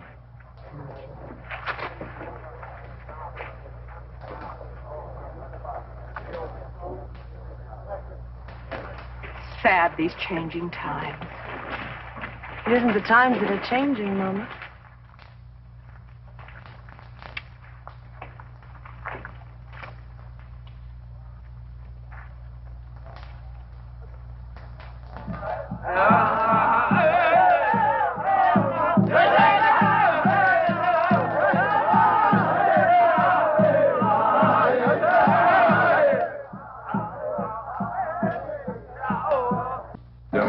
Hello, Lamb.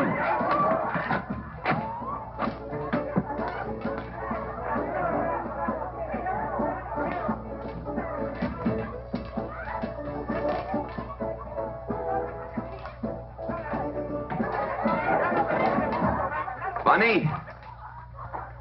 Oh, howdy, McClintock. Hey, figured you'd be belly down drunk by now. I've been doing some drinking, Bunny. Is that boxcar still on the siding? Well, sure, but... But what? Well, I don't like it. You don't, eh? You figure if them Indians get out of there and lead the cavalry on a wild goose chase, that great white father's going to get nosy. Get nosy, and he'll investigate. And when they find out how that side-saddle governor's been messing things up, they'll give those Indians a fair trial. That's live ammunition in that boxcar. You know what'll happen if them Indians get some guns in their hands? Somebody's going to get hurt. Is Puma's word good enough for you? Well, I don't... McClintock, you got yourself a partner. Leave me out of this.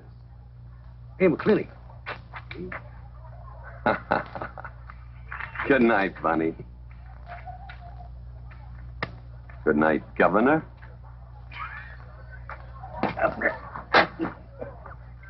There is the Katie with her light red hair, sweet as the roses on the summer air.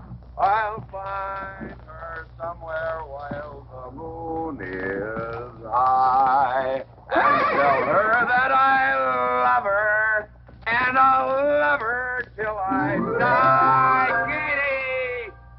Katie Gilhooly, young master's home. Katie, Katherine Gilhooly McLaglen, where's the woman? Mr. Mclintock. Oh, there you are. Mrs. Warren. Oh, good evening. I waited up for you, Mr. Mclintock. Oh, how nice. I want to talk to you about something. Delighted.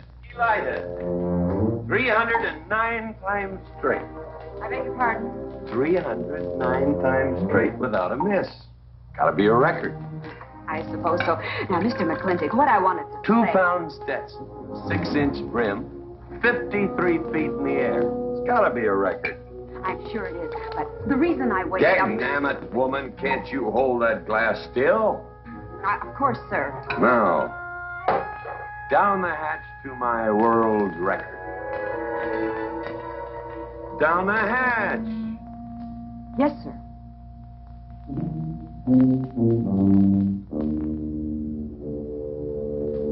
And now, to the governor of our territory.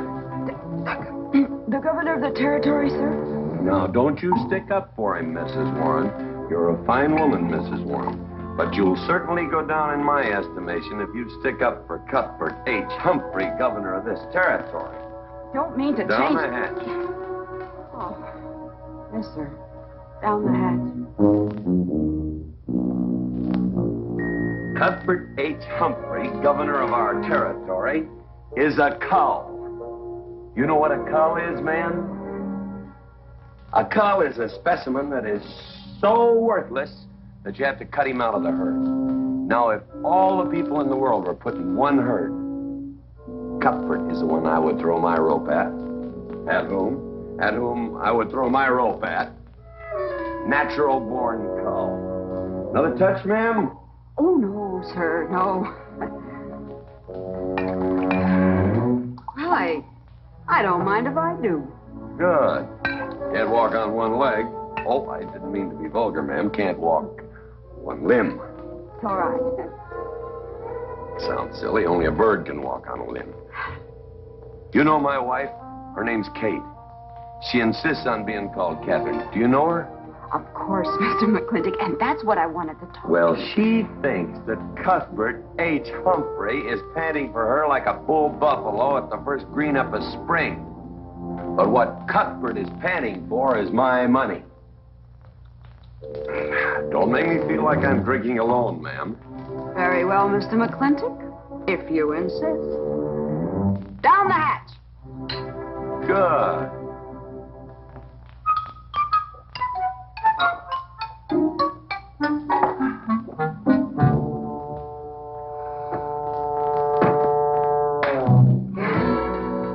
Mr. Mclintock, I have something very important to say to you. Very important. Guess it'll have to wait till the morning. Toodle. Oh, it's all right. It's all right. Betty, bye-bye.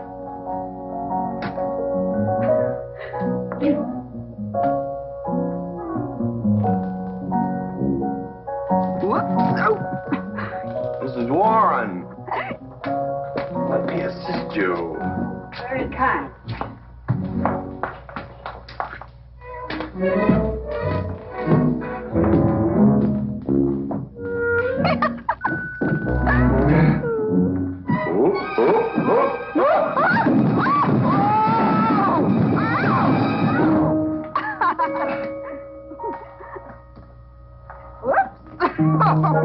What's going on here? Now, Katherine, are you going to believe what you see or what I tell you? Mrs. Mclintock, hope you won't misunderstand. It's the first 100 women sitting on his lap that I misunderstood. Number 101 is quite simple. Now, G.W. Mclintock, He's gone to sleep. Just when I know exactly what I want to say to him, he goes to sleep. I waited up to talk to Mr. Mclintock. I wanted to tell him I was quitting. You see, Sheriff Lord has asked me to marry him, and... Oh, congratulations. I don't want to seem prudish, but if you are going to marry Sheriff Lord, it seems to me that you're sitting on the wrong man's lap.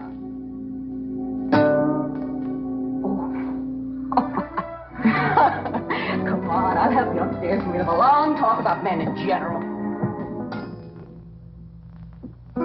Ladies, one moment.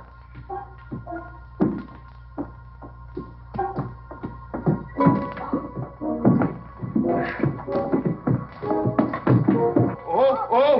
Watch out, you'll get us all killed! Oh! What?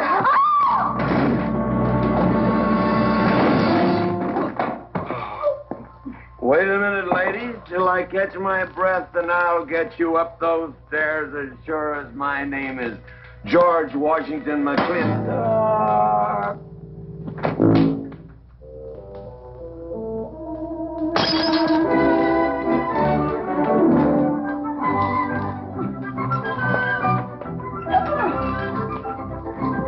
You may be quitting, Mrs. Wallace, Mrs. Ward, but not tomorrow. I want my breakfast in bed.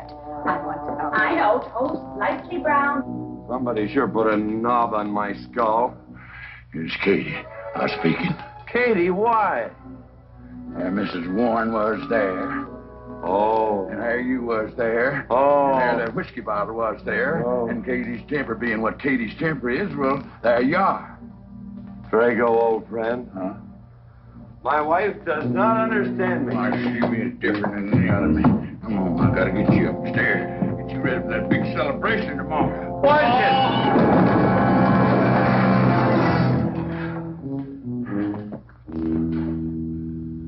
Drago, I am sleeping in the den.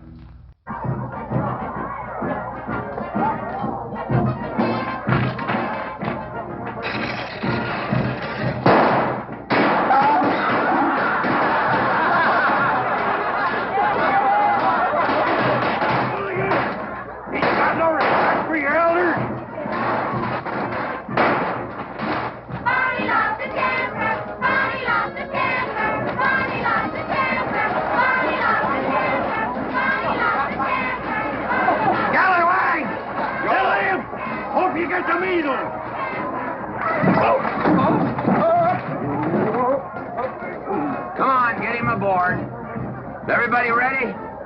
Man in number 5 needs a flank set. Get him one. Let us know when you're ready. Ladies and gentlemen, it is my honor to present to you the governor of our territory, Cuthbert H. Humphreys. Thank you, Mayor. My friends and citizens of this great territory, this is the 9th consecutive year. It has been my privilege and my pleasure to inaugurate the Mclintock 4th of July celebration. Now, the first event will be the wild horse race. But before I fire this shot to start the event, I would like to say a few modest words regarding my stewardship of this great territory.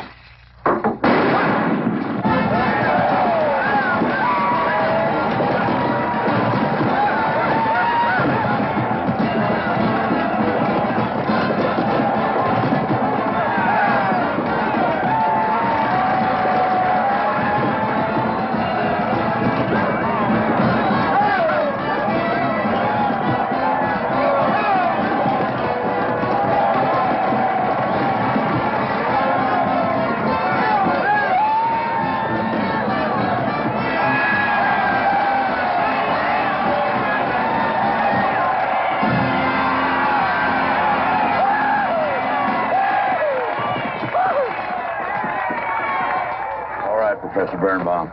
Gentlemen. Sheriff, here's your horse. Come on, get them all lined up. Come here, King. Now, boys, you all know the rule. It's twice around the inside, once around the outside. First cowboy that hits that finish line without busting that egg is the winner. And I caution you boys about some of them eggs, because some of them eggs are last year's holdovers. All right, mount up.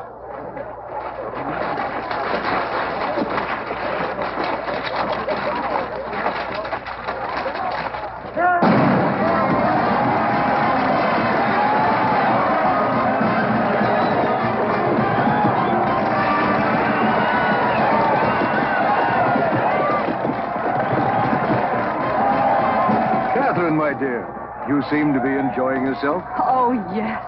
This is wonderful. It's the only thing I really do enjoy about this barbaric country, the 4th of July celebration. Well, Catherine, I've been here for 3 days. I haven't heard from you. Is anything wrong? Wrong? Well, I just hope that it hasn't been necessary for you to say anything to G.W. What are you talking about?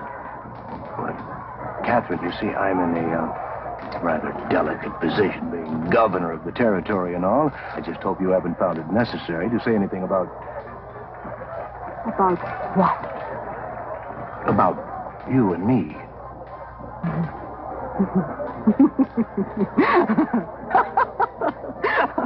Why, you pompous windbag. Do you think that you're the only man who's ever tried to play patty fingers with me? Who's ever tried to lure me into the moonlight? Well, no, but Well, I'm a big girl and I can take care of myself. My husband knows it. I can assure you, Governor, that your reputation is untarnished. Now get out of my way.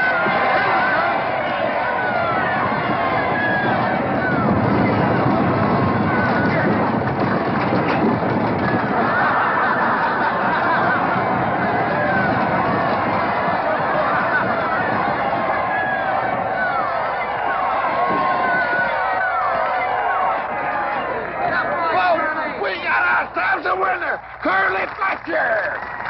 Muzzle up, Curly! Give me the egg. Disqualified.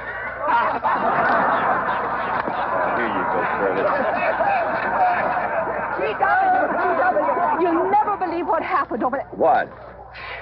You smell a beer. Well, naturally, I'm drinking beer. Ladies and gentlemen, the next event will be a contest between the two bronco-busting champions of our territory. Remember the year I rode in that event?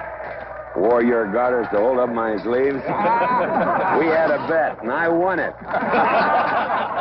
George Washington Mclintock, you are a very crude man. Well, I guess so, but that was a rough horse, like to jarred my insides loose. But it was worth it. 3 beers.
So, nothing busted but my pride. Well, that ought to even things up, Farmer. For what? Well, that sore nose you gave me the other day. Well, that ain't what's sore on him.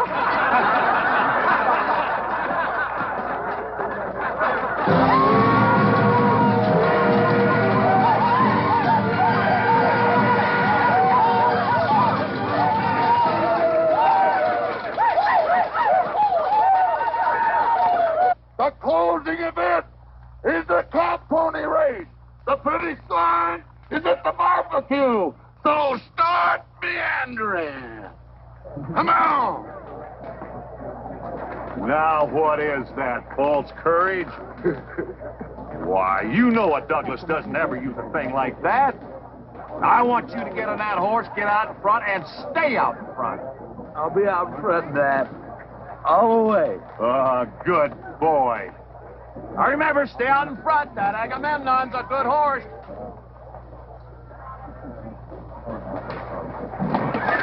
Oh, Agamemnon.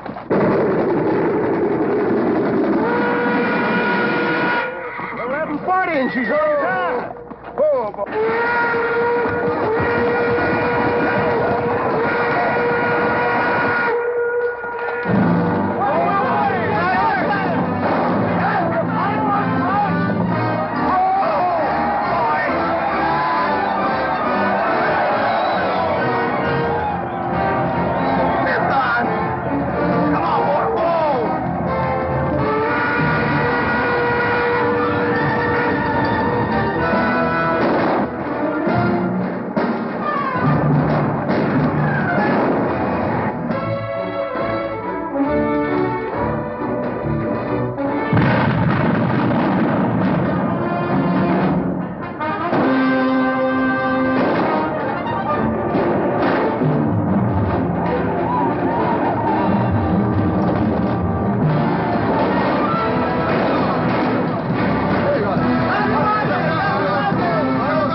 God doggone it, they're my real bull.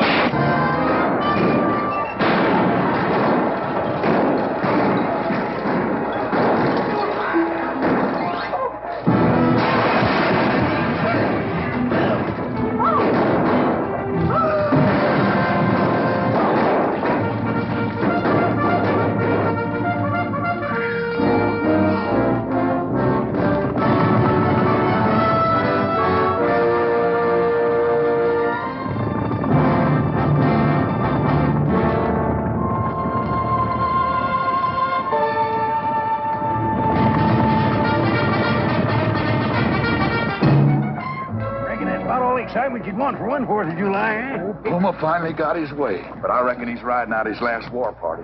He won't get very far. But one thing still has me puzzled. Where did they get the guns? I was wondering the same thing. My kidney's been bothering me. Funny? GW!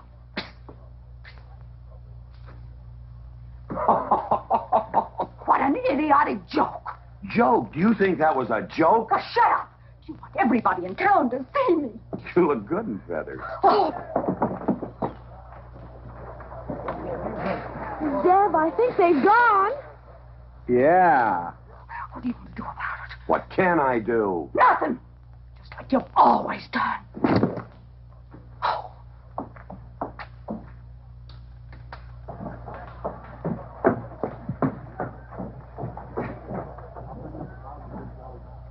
How long, GW? How long what? Cat, she's been riding herd on you for 2 years now. I'm a peaceable man. But my father used to say, you raise your voice, it doesn't do any good. It's time to raise your hand. Well, I've been planning to do something about it. I'll have another talk with her. Talk to her? Talk to her? Talking won't do any good.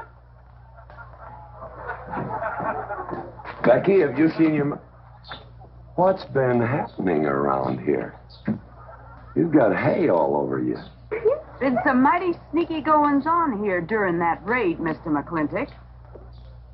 Who was it said only a trollop could kiss a man before they were formally engaged? Oh, but we are engaged, sir. You are? That is, with your permission. Well, you've got it. Oh, Mrs. Warren? I think it's wonderful. I guess this is the only engagement that ever started off of a spanking. Mm-hmm. I reckon Birnbaum is right. All right. Lord bless us, this is going to be a great day. Doggone it, folks. Let's don't let a little old Indian raid break up a good barbecue and a rodeo. A mean sound. Let's go. You contestants, get ready for the cow pony race.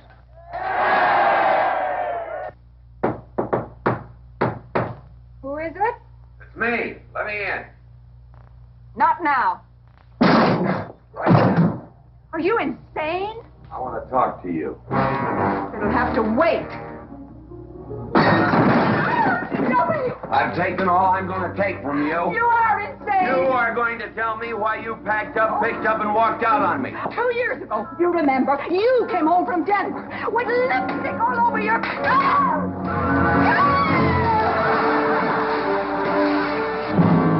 Lipstick on my collar. I've got the shirts to prove it. Who cares? Why, you bigot.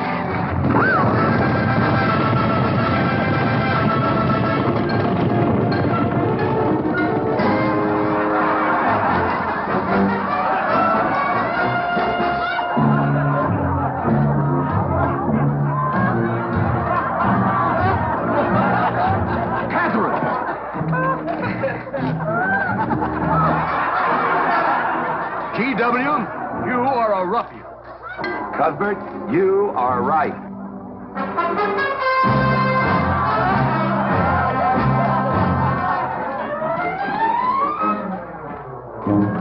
Well, what kind of a family is that?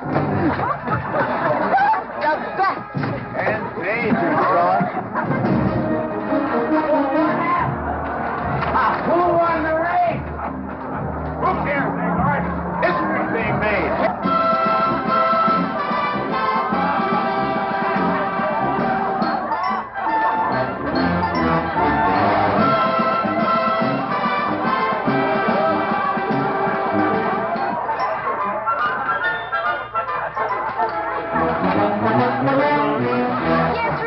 I regret to inform you I've changed my mind about matrimony.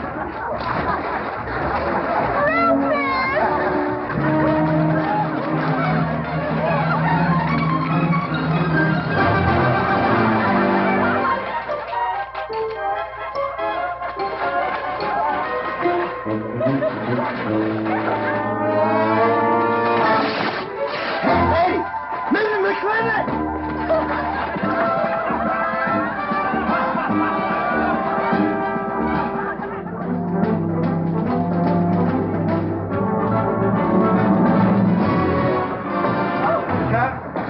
Katherine! He's out of here. Everybody out!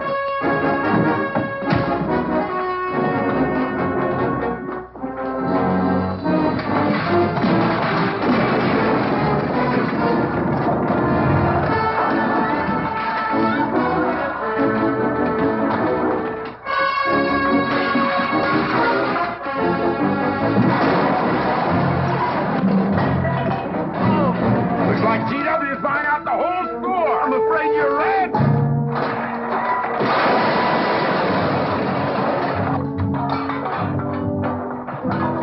Clowny family! Clowny family!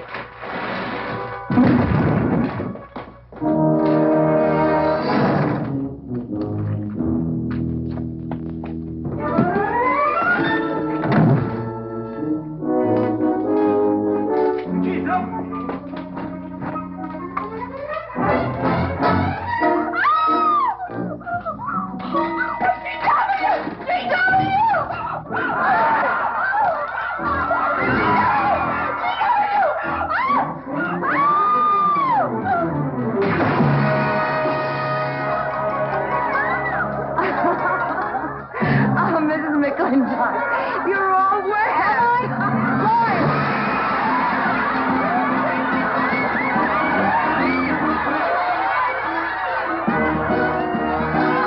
Wrong woman, T.W. Oh, pardon me.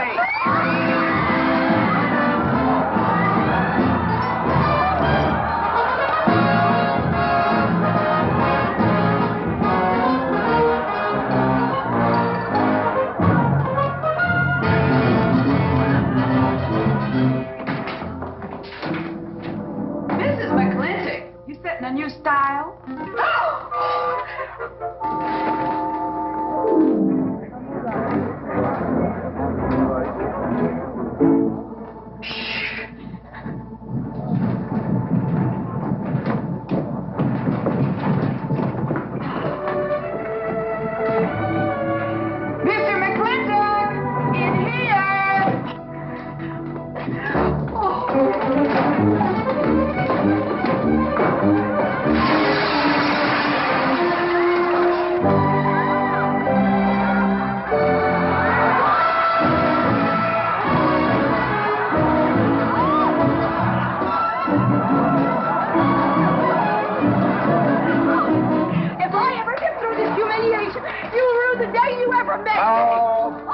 can fight all you want. It won't do you any good. You've been digging those burrs into me for 2 years. Now you're going to get your comeuppance.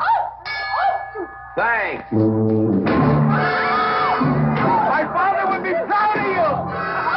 Now make you prouder.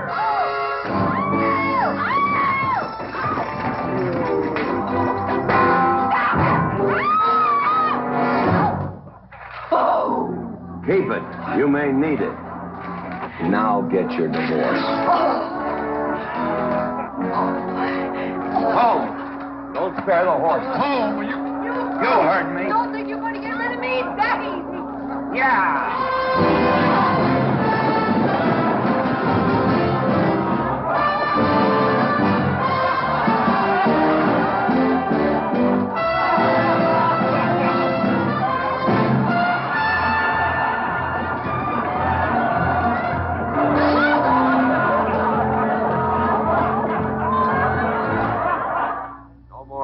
In the capital? No. No more Newport in season?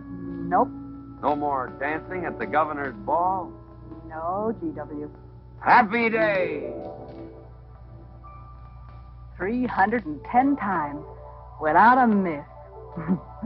That's a record.